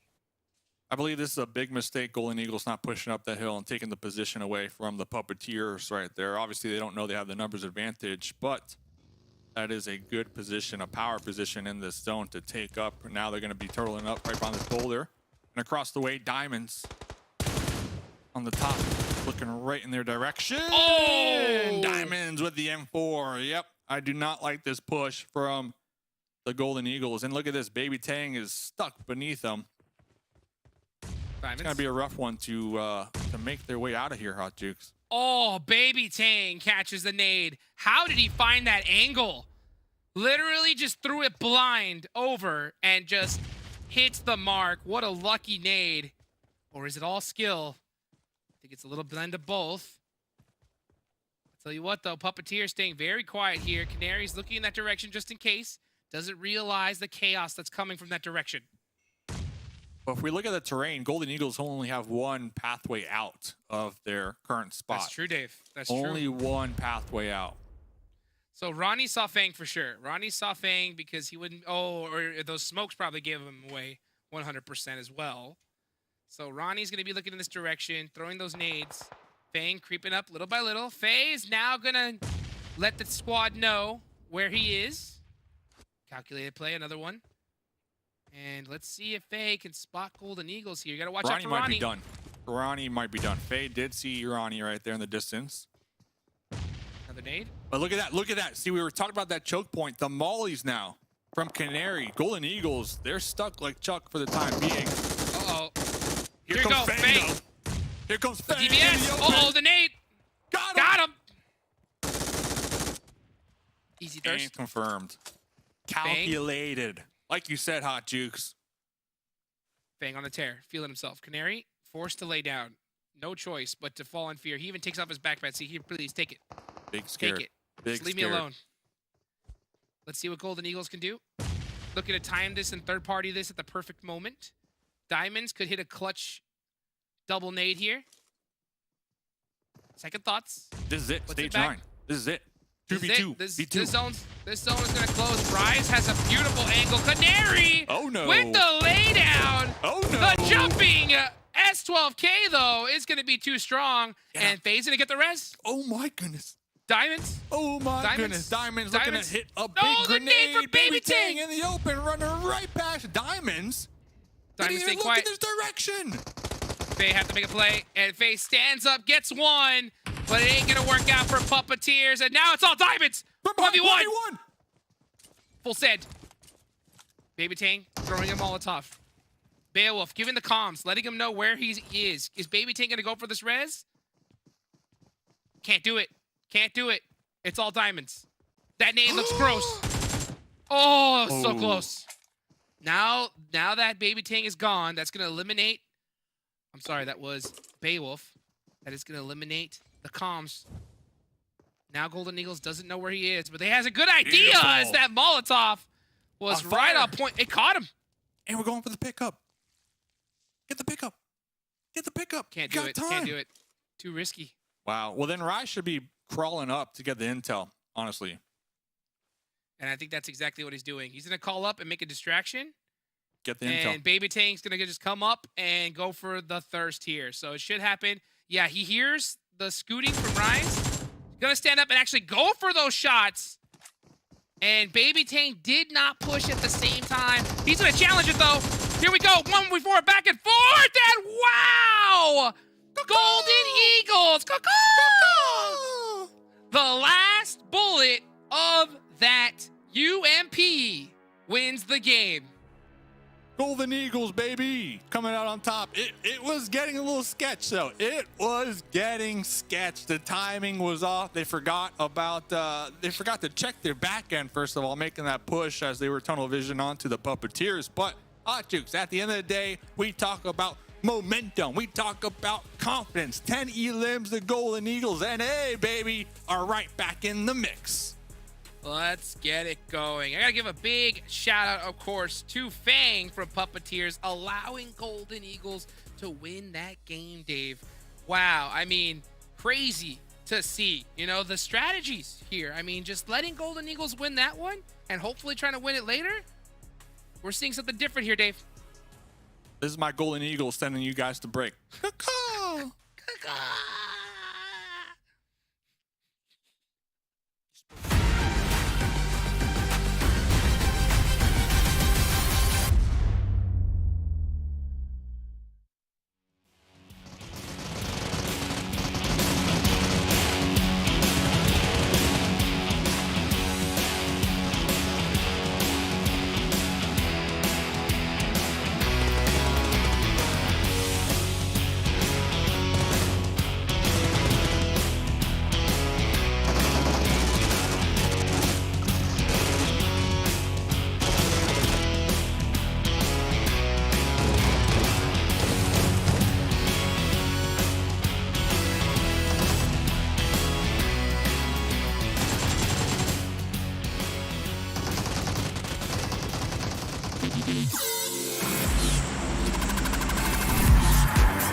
What a match from a lot of the teams that we're expecting that they will maybe start picking it up here today. Before we start breaking down that match, though, shout out to Monster Energy, our official energy drink partner.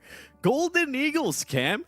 The team that's dear to our hearts. The team that we've been kind of riding that train since week 1. We got off a little bit, and maybe we're thinking about getting on that train again after getting this chicken dinner. How are you feeling after that win? I don't. It's okay. So it's definitely a good win. Not going to take that away from them. It is a fantastic win. But like NHyper, they were in position to win this entire thing, and then for some reason on phase 5, right when I was about to select them from getting top 3, they pushed towards the north and just give up their strong position, which was ended up being taken by Puppeteers, who also performed well. So like NHyper is, granted, it was their choice to make that play. So I'm not saying that like that Golden Eagles didn't deserve it, because they did what they needed to do with the field that was given to them. Got 10 elimination points. The way they finished that one out was really, really strong, understanding where the field, how the board was set with the terrain around them, pushing where they needed to push, holding back when they needed to hold back. But I'm just disappointed that NHyper, like, I just can't get that part out of my head. I'm with you. All right. You know what I'm actually more disappointed at? Men of 4. Every single one of us picked Men of 4 to at least make it into the top 3 when they had a great position, and then the Chosen was like, psych, boys. Let me just walk in there and just run through that team. They absolutely ran through that team. I mean, Men of 4 end up with 0 points and nowhere near that top 3. Yeah. Listen, that's for picking a team to be top 3 strictly because they're in the center. This one was probably one of the least secure positions that we've seen. Yeah. It's not like they're in the middle of a shack that's surrounded by open field that no one can approach, right? Like, so I don't want to beat them up too much for losing that. We know the Chosen can be really, really, really strong when they're on form. But yeah, this was just, I think this was a very difficult game just because of where it was. Around Lumber Mill is incredibly hard to actually gain any sort of semblance of control, because if you're at the top, the way that the lumber yard is actually set up is that you can't really hold that. So the best places are actually sort of down the side, down the slope. But even then, you have to worry about, is someone going to be able to swing above you, get the high ground over you, or have all these different angles and stuff. So this one really was good for teams that were willing to run and gun and fight, which is why I'm not surprised to see teams like the Chosen and the Puppeteers up here. Yeah, not surprised at all. I mean, the Chosen, 1,800 damage, 10 elims. And I want to go back to what you were saying there with NHyper, because, man, those are great stats. And if this team wouldn't have had that slip-up of just... I feel like they were just feeling confident after what they were able to do in Vikendi. They were able to take on fights over and over again, whether it was 3 people, whether they had 3 people alive or the full team. They just wanted to go for the fights, and I feel like that's what NHyper was feeling this match, because they had no reason. And I'm just going to repeat what you were saying, because I was just as aggravated as you were. I was about to type in NHyper, and I was like, okay, easy point for us, boys. Nope, NHyper was like, hold up a second. You know what? I think we hear gunfighting over there. We're going to go see, away from the circle, if we can actually third party that. Well, you know what? They weren't able to. I do want to give props to Golden Eagles. I mean, we'll be talking about this team. Let's actually take a look at their player stats, because they were able to clutch it up. It was a 1v1. Baby Tank was able to come out on top, but Beowulf actually 865 damage. Yeah. Wow, that's actually... I was expecting a bit more of an even showing, but this really is very, very top heavy, especially on the damage side of things. So this is not what I expected. Yeah. Were you expecting a little bit more from like everybody else? At least a little bit more even. Like, you know, when we're looking at a particular round, there's always going to be 1 or 2 people that pop off. It's really, really rare to actually have a good performance with a bunch of eliminations, good placement, where everyone is pulling their weight in one round. You really only see that across like a whole series, but still, that's a drastic number drop off. It is. I mean, this team still work in progress. All right, we're gonna give them a break. Still work in progress. They're trying to get their feet back. They got the win. They got the win. Yes, they did get the win. You know what? Let's actually take a look at which map we're gonna be going up in next, because it is Cam's favorite, ladies and gentlemen. It is gonna be Miramar. And Let's Group go. C is going to be sitting out, which means Puppeteer, you're not going to be able to continue on the momentum from having that great match in Erangel. Same with the Chosen. I love how the Chosen was able to play that, but they're going to have to sit out, and it sucks, man. It sucks when teams have such great performances, especially teams that are fighting for those points that they definitely need, and they have to sit out. Yeah, exactly, because Puppeteer are trying to put themselves in position to hit the top 8, but they're contesting against Skills of Mind, who are also continuing to perform very well, but Skills of Mind are also having to sit out here. So that race for 8th place, that race for a solid position into the bonus points, even though it's just 1 or 2, it's going to have to be put on hold for a while. And we actually could see Excuse try and swing themselves up there with those 2 teams out of it. Yeah, I don't even want to give any predictions on some of the other teams because I've been a hit and miss. But you know who hasn't been a hit and miss?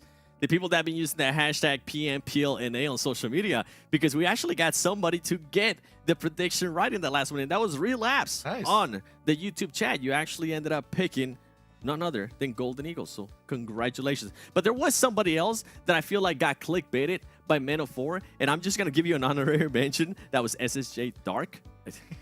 Same thing happened to you, all right? So you know what? Let's see what's going to be happening here. It happens to everyone. All of us, so don't worry about it. Let's see what's going to be happening here in this next Miramar. Take it away, Mustache Dave and Hot Jukes. Oh, let's get it going, babe. We're going straight into the game here, Dave. And straight into 600 UC into somebody's pocket. Maybe Relapse caught it. He did predict the last game. I know he is Excuse's biggest fan. He's been cheering on Excuse from the get-go here, Dave. So, I mean, for Relapse, I know he's excited for this match. How are you feeling? I'm feeling good, man. And I love that they're cheering on Excuse. Excuse, I believe, 13th overall. And Cameron Davis and Seven Worlds Gaming kind of chatting storylines-wise. 8th place, up for grabs, right? That's going to be a lot of the teams in 9th, 10th, 11th. A lot of the mid-pack teams, that's their goal here this evening, is to get that 8th place, that 7th place position on the overall, so that they get some bonus points, Hot Jukes. That's where you need to finish at the end of the night if you want them bonus points, my man. Bonus points. And right now, I'm looking at WALLSTREETBETS, YKG, right? WALLSTREETBETS is sitting out of this match. So this is YKG's chance to make a nice thick lead to secure that 2nd place finish, because, man, we've seen too many tournaments decided by just one single point. So if you can get those bonus points, you want to get as many as you can. And 1st place, yeah, not going to happen if you're YKG, but at least 2nd, you should be able to secure. Yeah, and just in case you are now tuning in, you're like, bonus points? What are these guys talking about?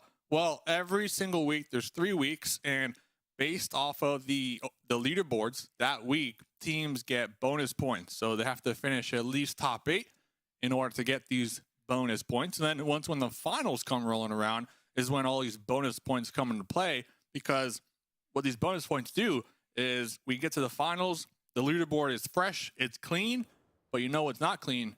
The bonus points are going to be added to the finals leaderboard. So some of these teams are going to come into game number 1 with a couple points already in the pocket. And the idea of the bonus points is to reward teams and their consistency here during the 3 phases. So I love the bonus points, and I look forward to seeing who's going to come out on top of the bonus points comes finals time. I like it. I like it way better than the super weekends because, you know, sometimes you have just some teams that don't have a great couple days and they have to sit out and miss so many matches, right? It's for me, it's actually kind of 50-50 at the same time, though, when I think about it, you know, because it does train teams to do good in such a short period of time, which is what you want to have that experience going into like a global LAN, right? But if you're not even close to that yet, you want to get as much gameplay playing at this level as you possibly can. So with these bonus points, it definitely rewards the teams that have been the most consistent, the best performing for sure. And it gives those teams at the bottom just more time to work on things. And this not going to say, it's not going to say, right, that the finals, and I better not see this during the finals, okay? What? I have seen it way too many times, Dave. What? Teams like NHyper, teams like YKG pop off here, right? Like I'm talking about 40 bonus points, feeling good, looking like a landslide. And then come finals time, just dump truck, you know, and don't even make it until the next stage. So I better not see that this time around, Dave. And that could always happen. That is definitely a factor. Peekaboo! Oh, that's always a factor because you know, teams are definitely going to study up and they're going to practice. They're going to scrim. They're going to watch the VODs. They're going to look to get a coach if they don't already have one and look for that additional support and just prepare themselves for the finals based on all the lessons learned here in the 3 phases. So it's definitely always the potential for the upsets for sure. But at least the top consistent teams will have a couple points to kind of cushion those external factors. So For sure. but it's always there. It is definitely always there. And 30 bonus points, that's 3 chickens. You know, if you are going to have that, or if you're going to have 20 bonus points, that's 2 chickens. So you got a couple chicken to work with, but that goes by really quickly, Hot Chicks. Yeah, it definitely does. You know, the reason why I love the bonus points is if I was a team, right, that got those 30, those 40, what it really helps is it just helps give you a little bit of breathing room if you have a bad start, okay? Because you never know how game 1, game 2 is going to go. So if you have a bad game 1, game 2, it gives you a little bit of breathing room, right? To say, okay, hey, let's just wipe this off. Let's get that anxiety off. We got still a little bit of a lead. We have time to come back, right? So that's what I think it's really for. And I cannot like really express just how huge that is when everything is on the line, Dave. Couldn't agree more. Just kind of looking here, seeing what Trick is doing. But real quick, during that break, Stranger from Golden Eagles let me know that last night they did VOD review and they had their coach give them an inspirational speech. Wow. Yeah. How'd that go? Speech. It obviously went well. They got the chicken last game, right? So I wonder what the coach said. yeah, I need to know what the speech is, because you know what? I wake up in the morning, I need that speech when I look in the mirror. So I'm gonna be sliding in them DMs. But I know that the main goal for the Golden Eagles was to get that chicken today, and just kind of snowball from there. You know, try to get that top 8. So I believe they're in 9th. Yeah, they're in 9th after that last game. So they're right there. Ronnie getting pieced up by Trick. That M16 single tapping away. Gonna go find another angle. Nice pepper. I wonder, is MEZEXIS gonna push it? Trick is looking to get a little spicy here. So Jukes, real quick, talking ahead. spicy. Talk to me. Early game.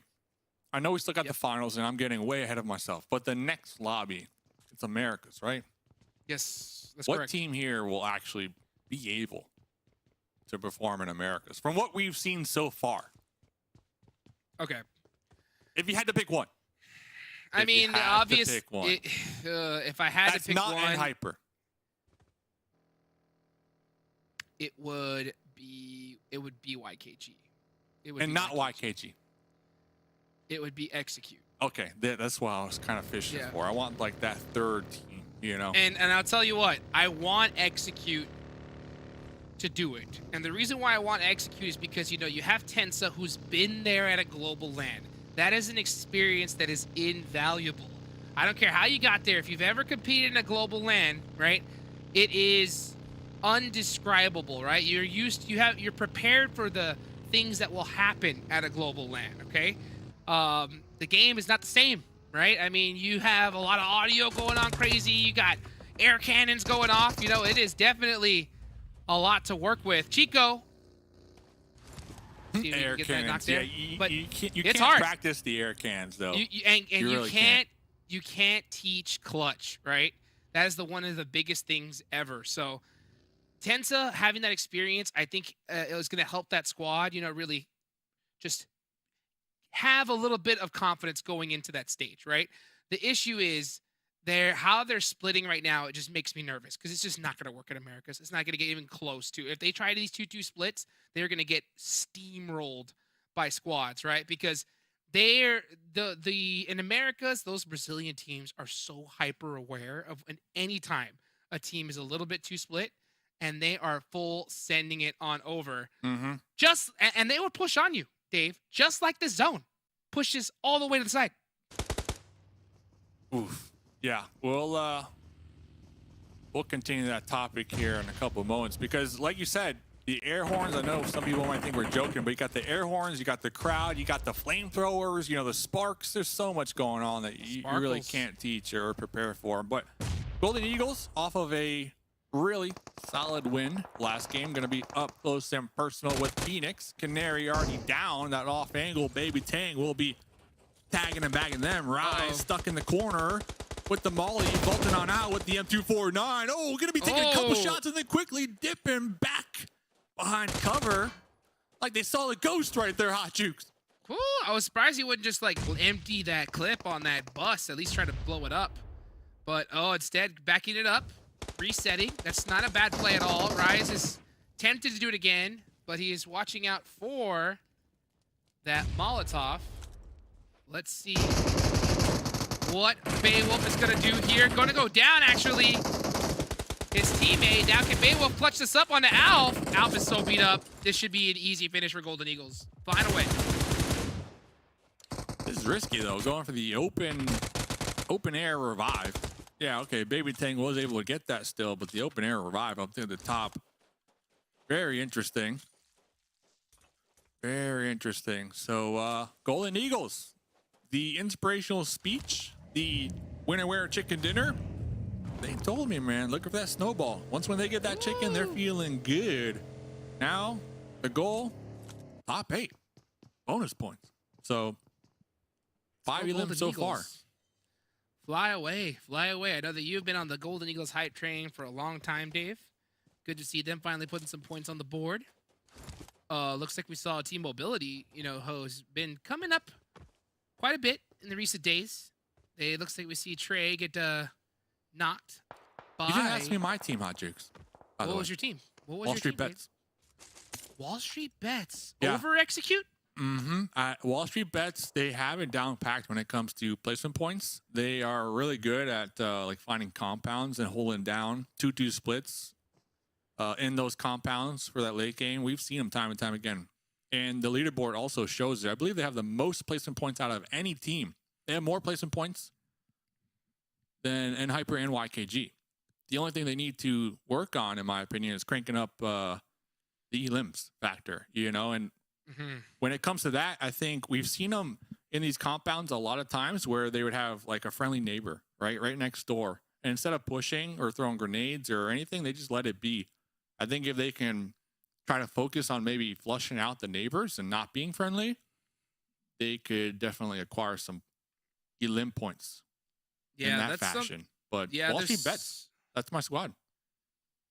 I don't hate it. I mean, these guys have been getting a lot of chicken dinners here, but I think you are right. There's a certain point where you just realize that you have a man advantage, and you just got to go reckless. Like, you have to just push in. I know you don't got a lot of intel, but you got the numbers. You just got to push in and hit those flicks. And especially when you are in a position where timing is so important, right? Like, getting that finish so you can clear that side out for the next zone is so huge. Like, you have to make that dice roll. And I'll tell you what, those squads in Brazil, they do it all the time, right? Yeah. They will understand that, hey, you know what? We got to fight this team now. We have no choice. Otherwise, we're all going to lose. So we're just going to run in and just hit these shots. And it catches so many squads off guard, and they're able to soak up so many elimination points because of it. Yeah, definitely agree. They're quick with it. So hopefully some of these teams can start to realize that, and as we move forward here, always looking at that next stage. But we got to get through here and another week and finals, of course. But it's good to have your eye on the bigger picture, of course, right? At the end of the day. Bigger picture, though. BOPE. Real passive right here. I know they got the zone in their favor, but they're dead last, Hot Jukes. They got a team right on the other side. They're going to have a nice opportunity to gatekeep. But still, BOPE, yeah, I want to see something from BOPE. Now they're going to let Excuse retreat and run away. So this is essentially going to be some elim points just sliding out of their hands here for a team that desperately needs points. Yeah, I think they pretty much just have signed it over for this week. Maybe they can come in next, but yeah, with them constantly running away from fights, it is not going to look too good. The Panthers are in the mix here. Are they going to start putting some shots down range? You can see them hunting for some angles. They definitely need to win here. Illusion. Ooh. Oh my gosh. I don't think he even touched him. I do love it though. Illusion just said, "Hey, I'm saving Baby it." Tank said, "You know what? I'm out of here." Oh, Those man. shots are a little too close. Yeah, this is going to be BOPE, K19, Golden Eagles, the Panthers, and Excuse. So 4 teams down here on the southern tip of the play zone, with that road being the knife and the cake, and on the opposite end on the hilltops, Execute. And we've seen Execute play those hilltops multiple times, so they're really familiar with that. Doesn't even matter though. Next circle does pop up, Monte Nuevo in play, and YKG all the way up there in the north, just big chillin', having their way of the land, as we're starting to see some fire markers on the map. Golden Eagles and Execute shooting back and forth at each other.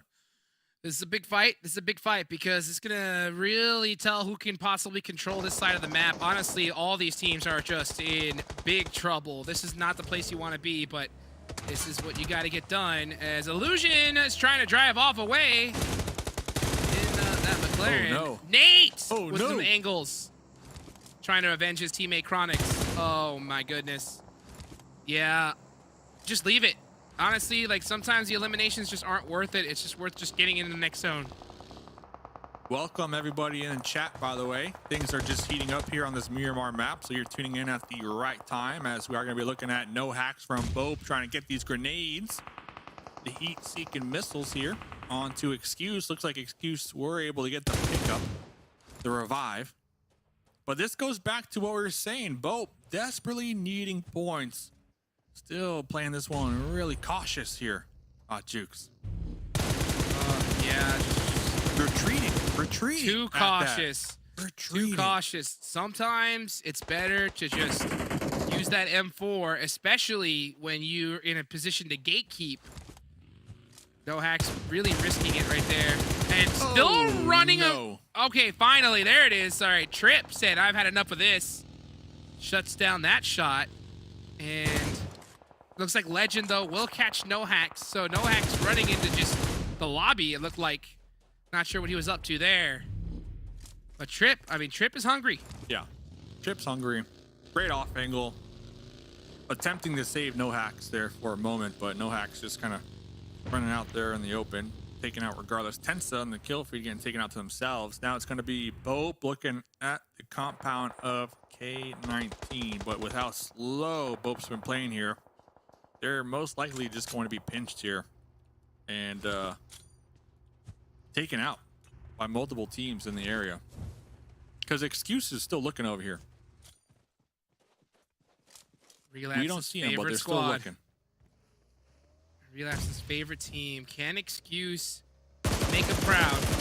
Hyro is getting some shots on to Poppy Sour. K19 holding the edge of the zone. They're just looking to gatekeep at this point. I think it would be better for them to search further into this zone, because holding this edge is not the place you want to be, but they're going to have to do it. Let's see if they can actually handle BOPE. Hyro here. Oh, With the UMP. Looking to get into it. Yeah, that nade hurt. We'll be chunking him down just a little bit. Poppy, crouched behind the broken wall, will be popping up, missing a couple shots themselves. Illusion trying to get that wrap around. Little molly right there. The wall is going to block it. Poppy is still going to be saved. Trip in the back line. Done. Oh! Legend, the trade. Fuego trying to pop off the reload from Poppy. The quick swap right there to the M4. And there goes both Esports taken out to the hands of E19.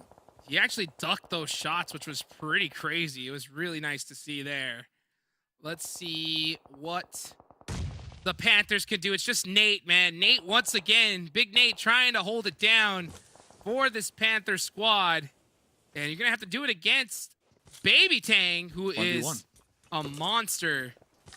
And I'll tell you what, Golden Eagles already have quite a few eliminations. Can he get there? I'm surprised he didn't go for the confirm on the Quan. Instead, he said, Nate, I'm coming for you. Baby Tang. Oh, so close. Couldn't get it. I think he should have gone for that finish on the Quan first and then sent it. But, oh, here comes Fate now. Oh, pink and thirsty out here on Miramar. Trying to get these grenades out on top of Nate's, but the shots from downtown, wanted vigilantes will be poking at Fate, pushing them back, find their cover.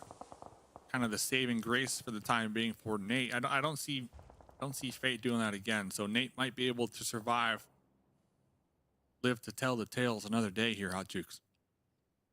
And Hyper still up here, holding this compound. They're just gonna share it for now, unless Rin. Oh, that smoke. I don't know if that was blinky smoke. If it was, I mean, it just gave away his position completely. So now Rin, hyper aware, is gonna start pushing up little by little. Pre-fires the smoke just in case, and it's gonna start throwing some Molotovs in. So and Hyper looking to get sticky in Monte Nuevo. Oh, GK first with a nice knock on the tray. Here comes the collapse. Kindness cooked a grenade, but GK first just saying, hey, hold that nade. I'm pushing up the stairs. Blinky in the corner. UMP letting some shots ring. Getting chunked out in the process as they made their way through that door for that wraparound right there, Hot Jukes. And looking at N Hyper, barely a scratch, man. They won't even need a band-aid after that one. Drag it, baby. Gonna take out another player of excuse. It's just James up. Can James secure at least one placement point here? He's gonna have to do it against Dragon Baby, and it's not looking good. They might just call a truce for the time being.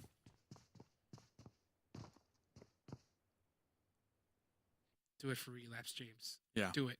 Yeah. Truce time. As, K19, spread yep. out. Yep. Wanted Gonna Vigilantes. Care package. You can have it. High ground. You can have it. Next zone. Oh. You can have it. This is It's gonna go to N Hyper. this These is Wanted zones- Vigilantes game though here, Hot Jukes, in my opinion. It may be, but I'll tell you what, these kind of zones, I've seen it happen time and time again. It's going to lock right onto N Hyper. They're going to stand up and just do what they do best. So I think if you are Wanted Vigilantes, I think it's time to start pumping up that aggressive gene, because it's going to happen here in a few seconds. And yup, it is going to go center on up. And Hyper is in this next zone. If you're Wanted Vigilantes, it's time to start shooting. I'm surprised Nate hasn't really moved too much and made their way through the little buildings, little scattered buildings down there below. Looks like Casper, Fate still going to be holding back down here for the time being. They do have this monster truck to work with. MEZEXIS not too far from them, downrange, downhill. And then Angry Amateurs are able to leapfrog into the zone right ahead of MEZEXIS. And MEZEXIS, they're going to be heading right towards Angry Amateurs. Casper still hungry as ever to try to take down Nate. But here comes the MEZEXIS bus crash. Double wheelie sidewinder right here. Inactive popping on outskirts saying, what the heck is going on? Gonna be breaching outside with the Scar. Jump shot. Taking down two. But the return fire. Pan her from the outskirts. Oh my goodness. Angry Amateurs able to defend right there, Hot Jukes. Shots all over the place. Chico is trying to get to his squad as YKG does have one member down. They've got 8 eliminations so far, so YKG definitely turning up here. 24K, spots Fate. Gets a couple shots off. Gonna go ahead and hold this building for now. Nate, still alive. Surviving for the Panthers, as they only have 4 eliminations. And Hyper still up, full squad as well. I mean, Execute, Fate and Casper, I mean, I think they're getting used to playing as duos now. Hopefully they can just make a great play here. And I mean, this is going to be tough when you do not have a bus, right? Bus is stuck. You are hoping that the zone lands on you now. The bus is stuck. Excuse taken out, so there they go. Chico Poor relapse. looking right over here at Angry Amateurs. Most likely saw the chaos unfold through the scope here. Has intel that there's a team over there for sure. And Hyper though, look at the Big split chillin'. right here. 3 split. Yeah, they're doing a 3 split because with this particular compound, if one gets pushed on, they should be able to support each other regardless. So Kindness is just looking for intel right now. His main goal is not to really much go for fights, but just not get knocked. That's what Kindness is really doing in this position. Wow. QZZ also just doing some investigating. Will Vigilantes. be occupying the northern compound of Monte Nuevo. holding down the edge right there. Love to play. Dude, Vigilantes have all the silence in the world. Soulfly, I thought Oh, I and saw vehicles. something. They got 3 up there. Blaze running in the bowl? Super risky. Want to Right fight. out in the open. Want to fight. Blaze Full in the sending it. open. Legend saying, what is going on out there? I don't know what he was doing. I mean, the zone hadn't even closed yet, so I don't know what sure he was thinking. But he's going to go down. Dude, needed K19 will use the bathroom. take that point. Take a break. Ooh, Angry Amateurs. Uh-oh. YKG. The timing is a little off, though, here, Hot Jukes. Skur is still all the way down there, not with their teammates. Joey gets knocked. Supra. Chico with the DBS. Oh, how did that miss? The elusive moves right there from Angry Amateurs, dodging the slugs to the dome. YKG Matrix. on the second story. Skur on the outskirts, holding out execute to allow their 3 teammates in the building to take out YKG. Chico about to jump out. He sure did. Jumps through the window. Applies more pressure, and now it's Angry Amateurs in big trouble. Skur late to the pull-up, buddy. This fight is over, and it looks like he is able to secure at least 1 point for his squad. Can't catch me. Oh my gosh. Can't catch me. What is... Oh, that was Zed. Okay, I thought that was Skur that got that knock. That was Oh my Zed. goodness, a grenade. A grenade would have been the deal. Sealer right there. Instead, going for the heal. Now here comes a grenade. Does have 2. Looking for that ricochet off the wall, Hot Jukes. Oh, so close. Here he goes for another one. Chico reloaded. All the way down. Whoa, whoa, whoa, Oh whoa. my gosh, that's dangerous. How did that not knock 24K? Chico reloaded too. Chico So- whispered in his ear as he came down the stairs. He's like, hey, have the grenade, and then ran right back up. Oh, Yeah, that was shut gonna down. happen. Chico, double barrel shotgun, close quarter combat. No option right there. YKG, 11 eliminations. This is the game they've been waiting for. Kindness has him spotted, though. And I'll tell you what, if N-Hyper should know that this is YKG here by just looking at the feed. And I wouldn't be surprised if we see N-Hyper make a wraparound here just to make sure that this team goes out. Kindness is Wanted little, Vigilantes? still alive. Kindness's little angle right there is something else. Just mountain climbing the edge. Chico goes down. Chico didn't even see that one coming. I mean, look at this angle. Was able to spot here we them go. making their approach from building to building. Wanted Vigilantes can really play spoiler, though, to N-Hyper on that high ground position. Now we finally see, like I said, we knew that N-Hyper was going to full send this position and look to thirst out YKG as fast as possible. But you're right. Oh, those nades are just so perfectly placed. They're not pushing, though. They're not moving. Wanted Vigilantes 24K are is not almost moving back there. They Yep. hear the grenades in the distance. They know there's a fight. They see the feed. But still, just counting their ducks back there. That is the difference between Wanted Vigilantes and N-Hyper. Like, honestly, what is the entire squad doing? What is Fishy, Soulfly, Nemesis doing way back there? You heard the shots. You know how many people are left in this game. Why are you even looking in that direction?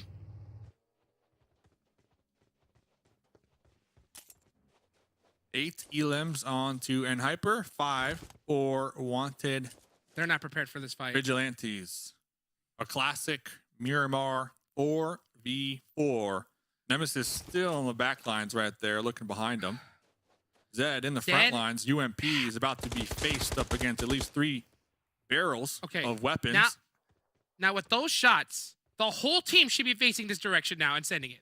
Like, if they didn't know then, they have to know now. Yeah, finally we're starting to see Soulfly and Nemesis come head this way. Nemesis still holding the back line. I don't know what he's waiting for. Maybe some kind of cheeky full angle push. Let's see if he's going to be able to even catch it, though. They're getting surrounded, too. They're getting surrounded. And Hyper Hyper is just slowly just closing their grasp, choking out Wanted Vigilantes. Good shots. Fishy peeked. GK first. This is going to go down to the last circle. And yeah, they're going to continue to just provide a choke point. And with this zone, this is stage 9, Dave. This zone's going all the way down. Zed cannot get knocked. No.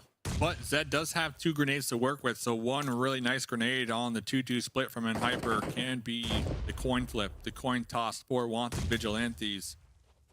Zed looking in the wrong direction, though. The other duo is right to their right-hand side. Here comes Fishy getting lit up as they stand up. Fishy is going to be smoking themselves over here. Kindness using the smoke as cover to get within grenade range right now, Hot Jukes. He's pushing. Wanted Vigilantes should push one side together as a team. This split is getting mighty dangerous. Got our shotgun out? Honestly, what Nemesis is, like, this is not a bad position to be in. Like, having the squad kind of just wrap in this direction. What, the shotgun, though? Could be the play. Yeah. There goes Kindness on a Soulfly. That opens it up a little bit, but look at the terrain. They can't finish. And Hyper, they have the bigger challenge here with scaling the terrain. Here we go. Nemesis looking to open things up. This knockout of QZ is going to be critical. QZZ with the DBS, catching the angles, tight peaks, pre-firing through the smoke. Ooh. QZZ does not want to get knocked here. Ooh, It's an all-out battle. Back and forth. QZ Z with the knock. Going for the number 2. Ooh. Can he get him? Gets caught. Go through the thirst. Go for the thirst. Wanted Vigilantes. Making some mistakes here, I think, in this fight. Can he knock out GK first? It's just GK first up. Are they going to go for the reset? They must have no utility. They must have 0 utility, Dave. Yep. Nemesis getting the reload. Fishy going for the pickup on the Zed. Oh, here comes GK first, though. UMP. Got him! Woo! Wanted Vigilantes! Taking it away there from Hyper. That one was way too close for comfort. But, man, if you're a Wanted Vigilantes fan, you got to be feeling good after that one. Yeah, Wanted Vigilantes coming out on top. I know we were kind of being really critical of their passive play there towards that late game when they had the high ground. But at the end of the day, they clutched it out here, Hot Jukes. And Hyper still second place finish. So GG's to them.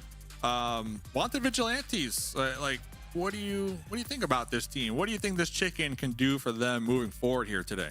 I mean, I think it's going to definitely help them out overall, right? Because it wasn't necessarily an easy fight against Hyper. With that particular terrain, you had to hit those shots, and they did, right? So a huge, well-deserved dinner from them.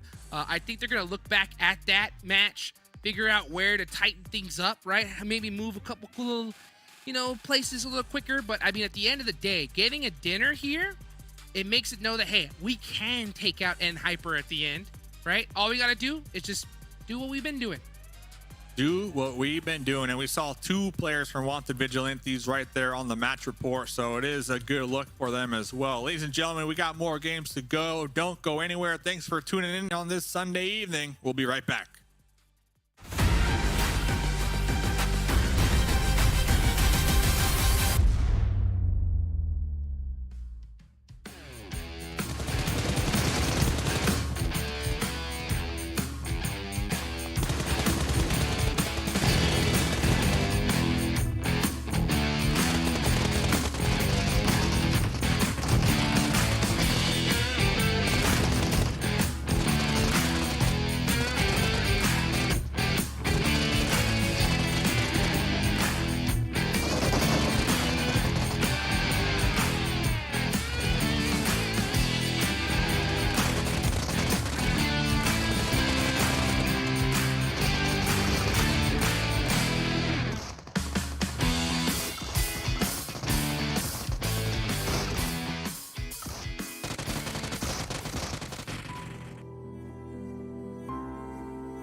One of Vigilantes being able to come out with the win there. Before we break that down, quick little shout out there to Monster Energy, our official energy drink partner. I'm just shocked, okay? I'm just shocked. I thought Hyper was going to be able to wait a little bit longer, but One of Vigilantes is taking advantage of the high ground. We saw the casters questioning once he switched to that DPS. I thought that was a great play. Overall, though, they clutched it up against Hyper. Yeah, I know. And Hyper, they were actually even in third because of YKG's elimination points. So a couple of teams, they're all at the top, getting themselves good point numbers from this round. Panthers not too far behind. Yeah, not too far behind. And then you have Golden Eagles, right? 8 points. Angry Amateurs being able to get those 6 points there. I want to see that second page, though, because now I'm starting to think of some of the teams that are currently fighting for those bonus points that we're going to be giving out at the end of today. We'll have to wait and see who's actually going to be going for that. Metaphor with the 4 points, Tim Mobility there with the 0, those Slayers with the 0, Phoenix Esports with the 0. You hate to see it. You really do. By the way, BOPE Esports and SLR, this week, man, I was hoping to see a lot more. I was hoping to see a kind of break of the bad streak that they've been having, but we just have not been able to see it, Cam. I do want to take a chance to look at the overalls because I want to see who's currently within those bonus points. No surprise there in between to Hyper. I mean, they've just been dominating, including today. Like they just continue to dominate.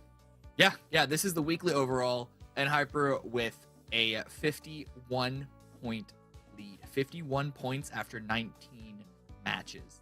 Lead over YKG.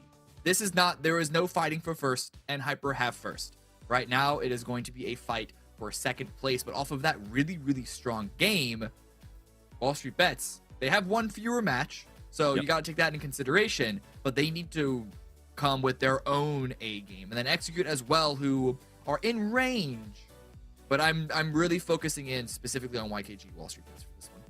I am, and then I'm going to start focusing there towards that 7th place and 8th place because those teams are currently fighting for that bonus points. They aren't going to be able to get 1 bonus points. And I actually want to take a look at that second page because I want to see how close these other teams are. And look how close right now Skills of Mine and Puppeteer are, including MEZEXIS as well. But the reason I'm kind of mentioning Skills of Mine and Puppeteer, actually, you know what? I'm not even going to spoil it for you. We'll talk about it here in a little bit. Phoenix Esports NA with that performance, I think I was hoping for Phoenix to be able to clutch up a little bit more points, so it will be a lot closer between all these teams. They're just going to be moving down a lot more. And the Panthers, man, that's another team that's just disappointed in the performance. I expect this team to be at least a top 10 team. And if you don't remember, 8th place on the weekly leaderboard is 104. Oh, sorry, 106, the opposite direction, but it's only a 1 point difference between MEZEXIS right now and Golden Eagles. So there's still a couple, like there's going to be a fight for those bonus points. It might only be 1 or 2, once again, saying it again, but it'll add up over time, and any sort of advantage, any sort of head start you could have going into the grand finals, you're going to want to take. Yeah, you really want to take those points. BOPE Esports currently not being able to take those points alongside there with Men of 4. Now, moving on here, I think it's time we start focusing a little bit more on those bonus points, right? You were talking about it. We were talking about YKG, how they've been able to perform.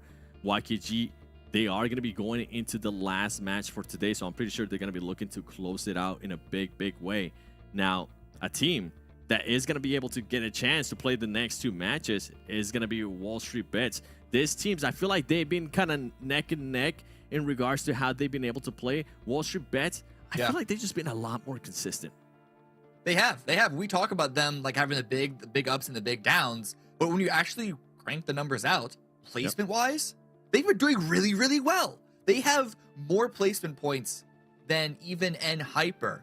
The difference is the eliminations. And Hyper have twice the eliminations of WALLSTREETBETS. YKG, of course, as you can see, have 2 average eliminations over WALLSTREETBETS. It's 150% difference. So that is a really big gap here that we're seeing, even if the damage is looking about the same. But WALLSTREETBETS, they get those placements. They always get those placements, whether it's 3, whether it's 4, and whether it is the 10 that you get from the number of wins that they have, because they have the max right now.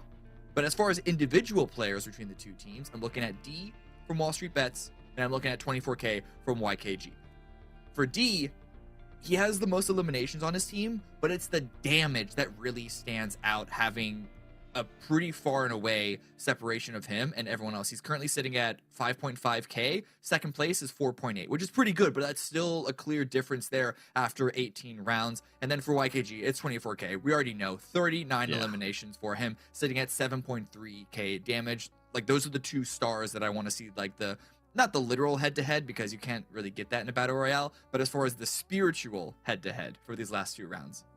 Careful what you wish for. We might, hey, if we can get a one-on-one between those two players, I wouldn't mind it. By the way, you kind of, I got sidetracked, especially when you were talking about the amount of elims that NHyper has, which we'll kind of go back to that because we want to talk about these teams as well. And this is Skills of Minds and Puppeteer. And these are two teams that are just trying to fight for that first bonus points. And they're currently within that reach. They just need to make sure that they actually perform here in the next couple of matches. And since these two teams are in the same group, they will be playing the next two matches. Yeah, exactly. These are currently 10th and 11th place, respectively. And these are their numbers from today only.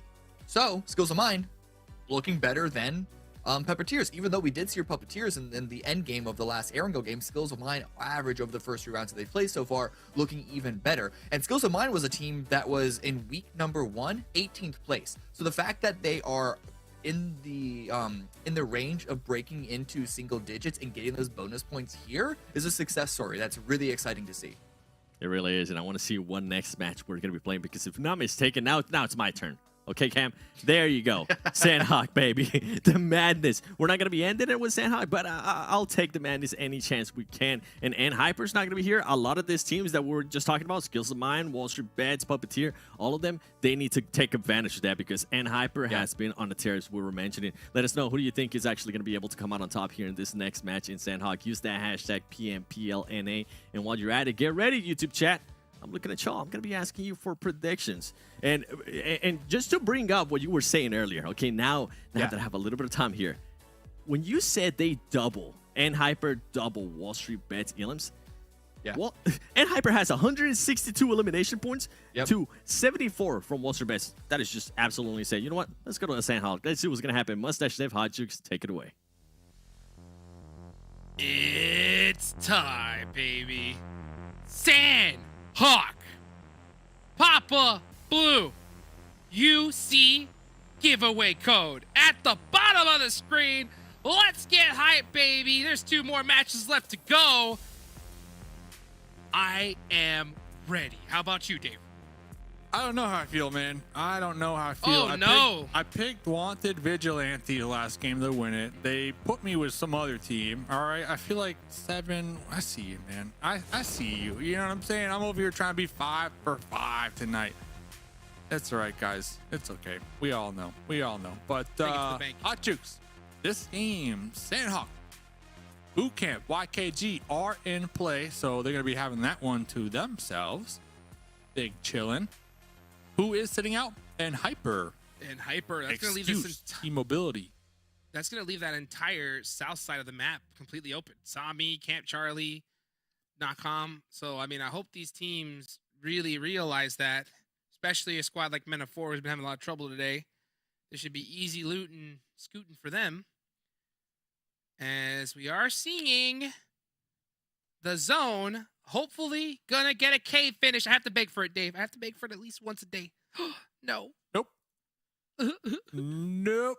Chat has been wild tonight, by the way. So I don't know what's in the water, but it's always a good time. So looking at zone number 1, Golden Eagles are going to be pretty good, pretty chill. BOPE up there at the top, not too shabby if I have to say so. Wanted Vigilante is also in it. So looking at teams with the biggest challenge here, possibly Men of 4 all the way down there in the south. They might have some struggles, as they are going to have to make their way through multiple teams to rotate into the zone that is going to be up there in the northeast.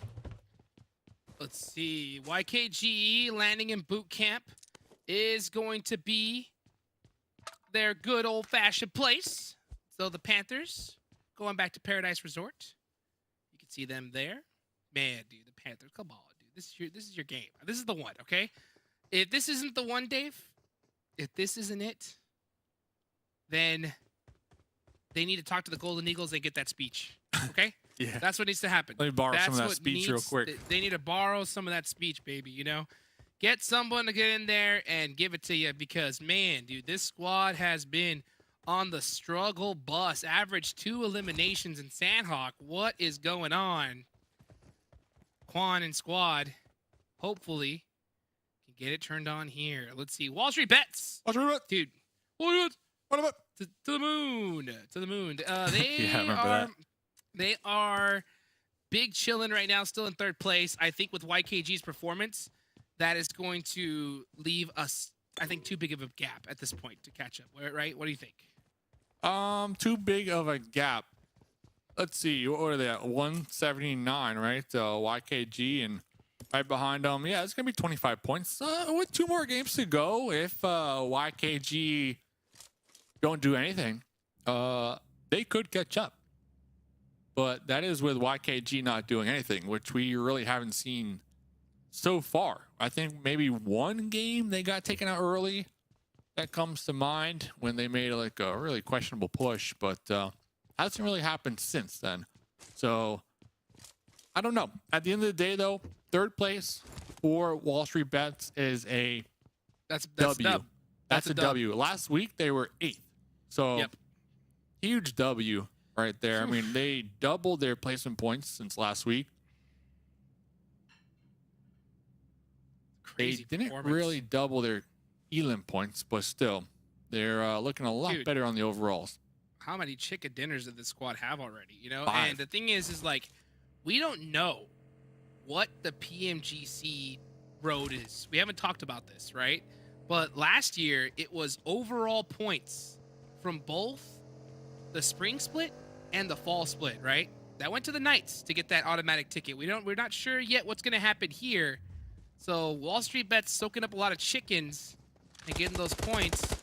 Definitely where you want to be. Let's see if Suppig, though. Suppig is on the run from Execute. Gonna get finished there.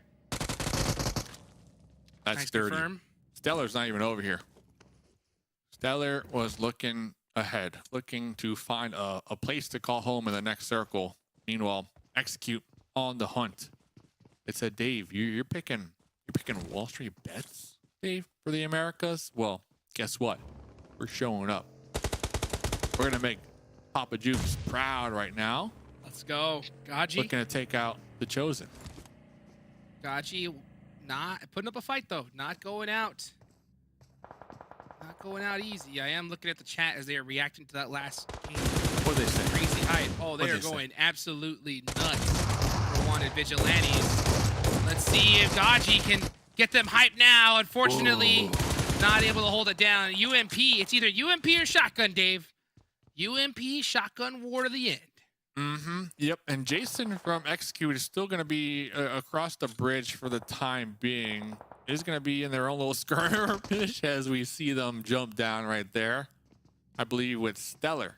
So interesting plays happening all around. Ah Ying, we saw them before. They're able to really clutch out these high pressure moments.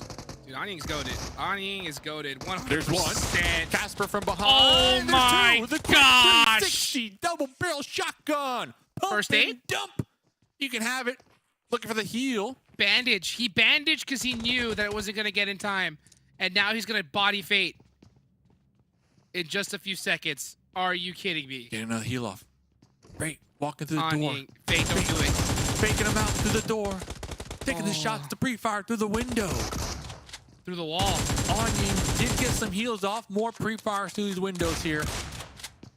10 more slugs. 10 more slugs. Now here comes Stellar with the support. Taking this Here he 1v1 into a 2v1. Oh my gosh. And Execute getting taken out right there. By the Chosen. By Anying. Let's be real. By Anying.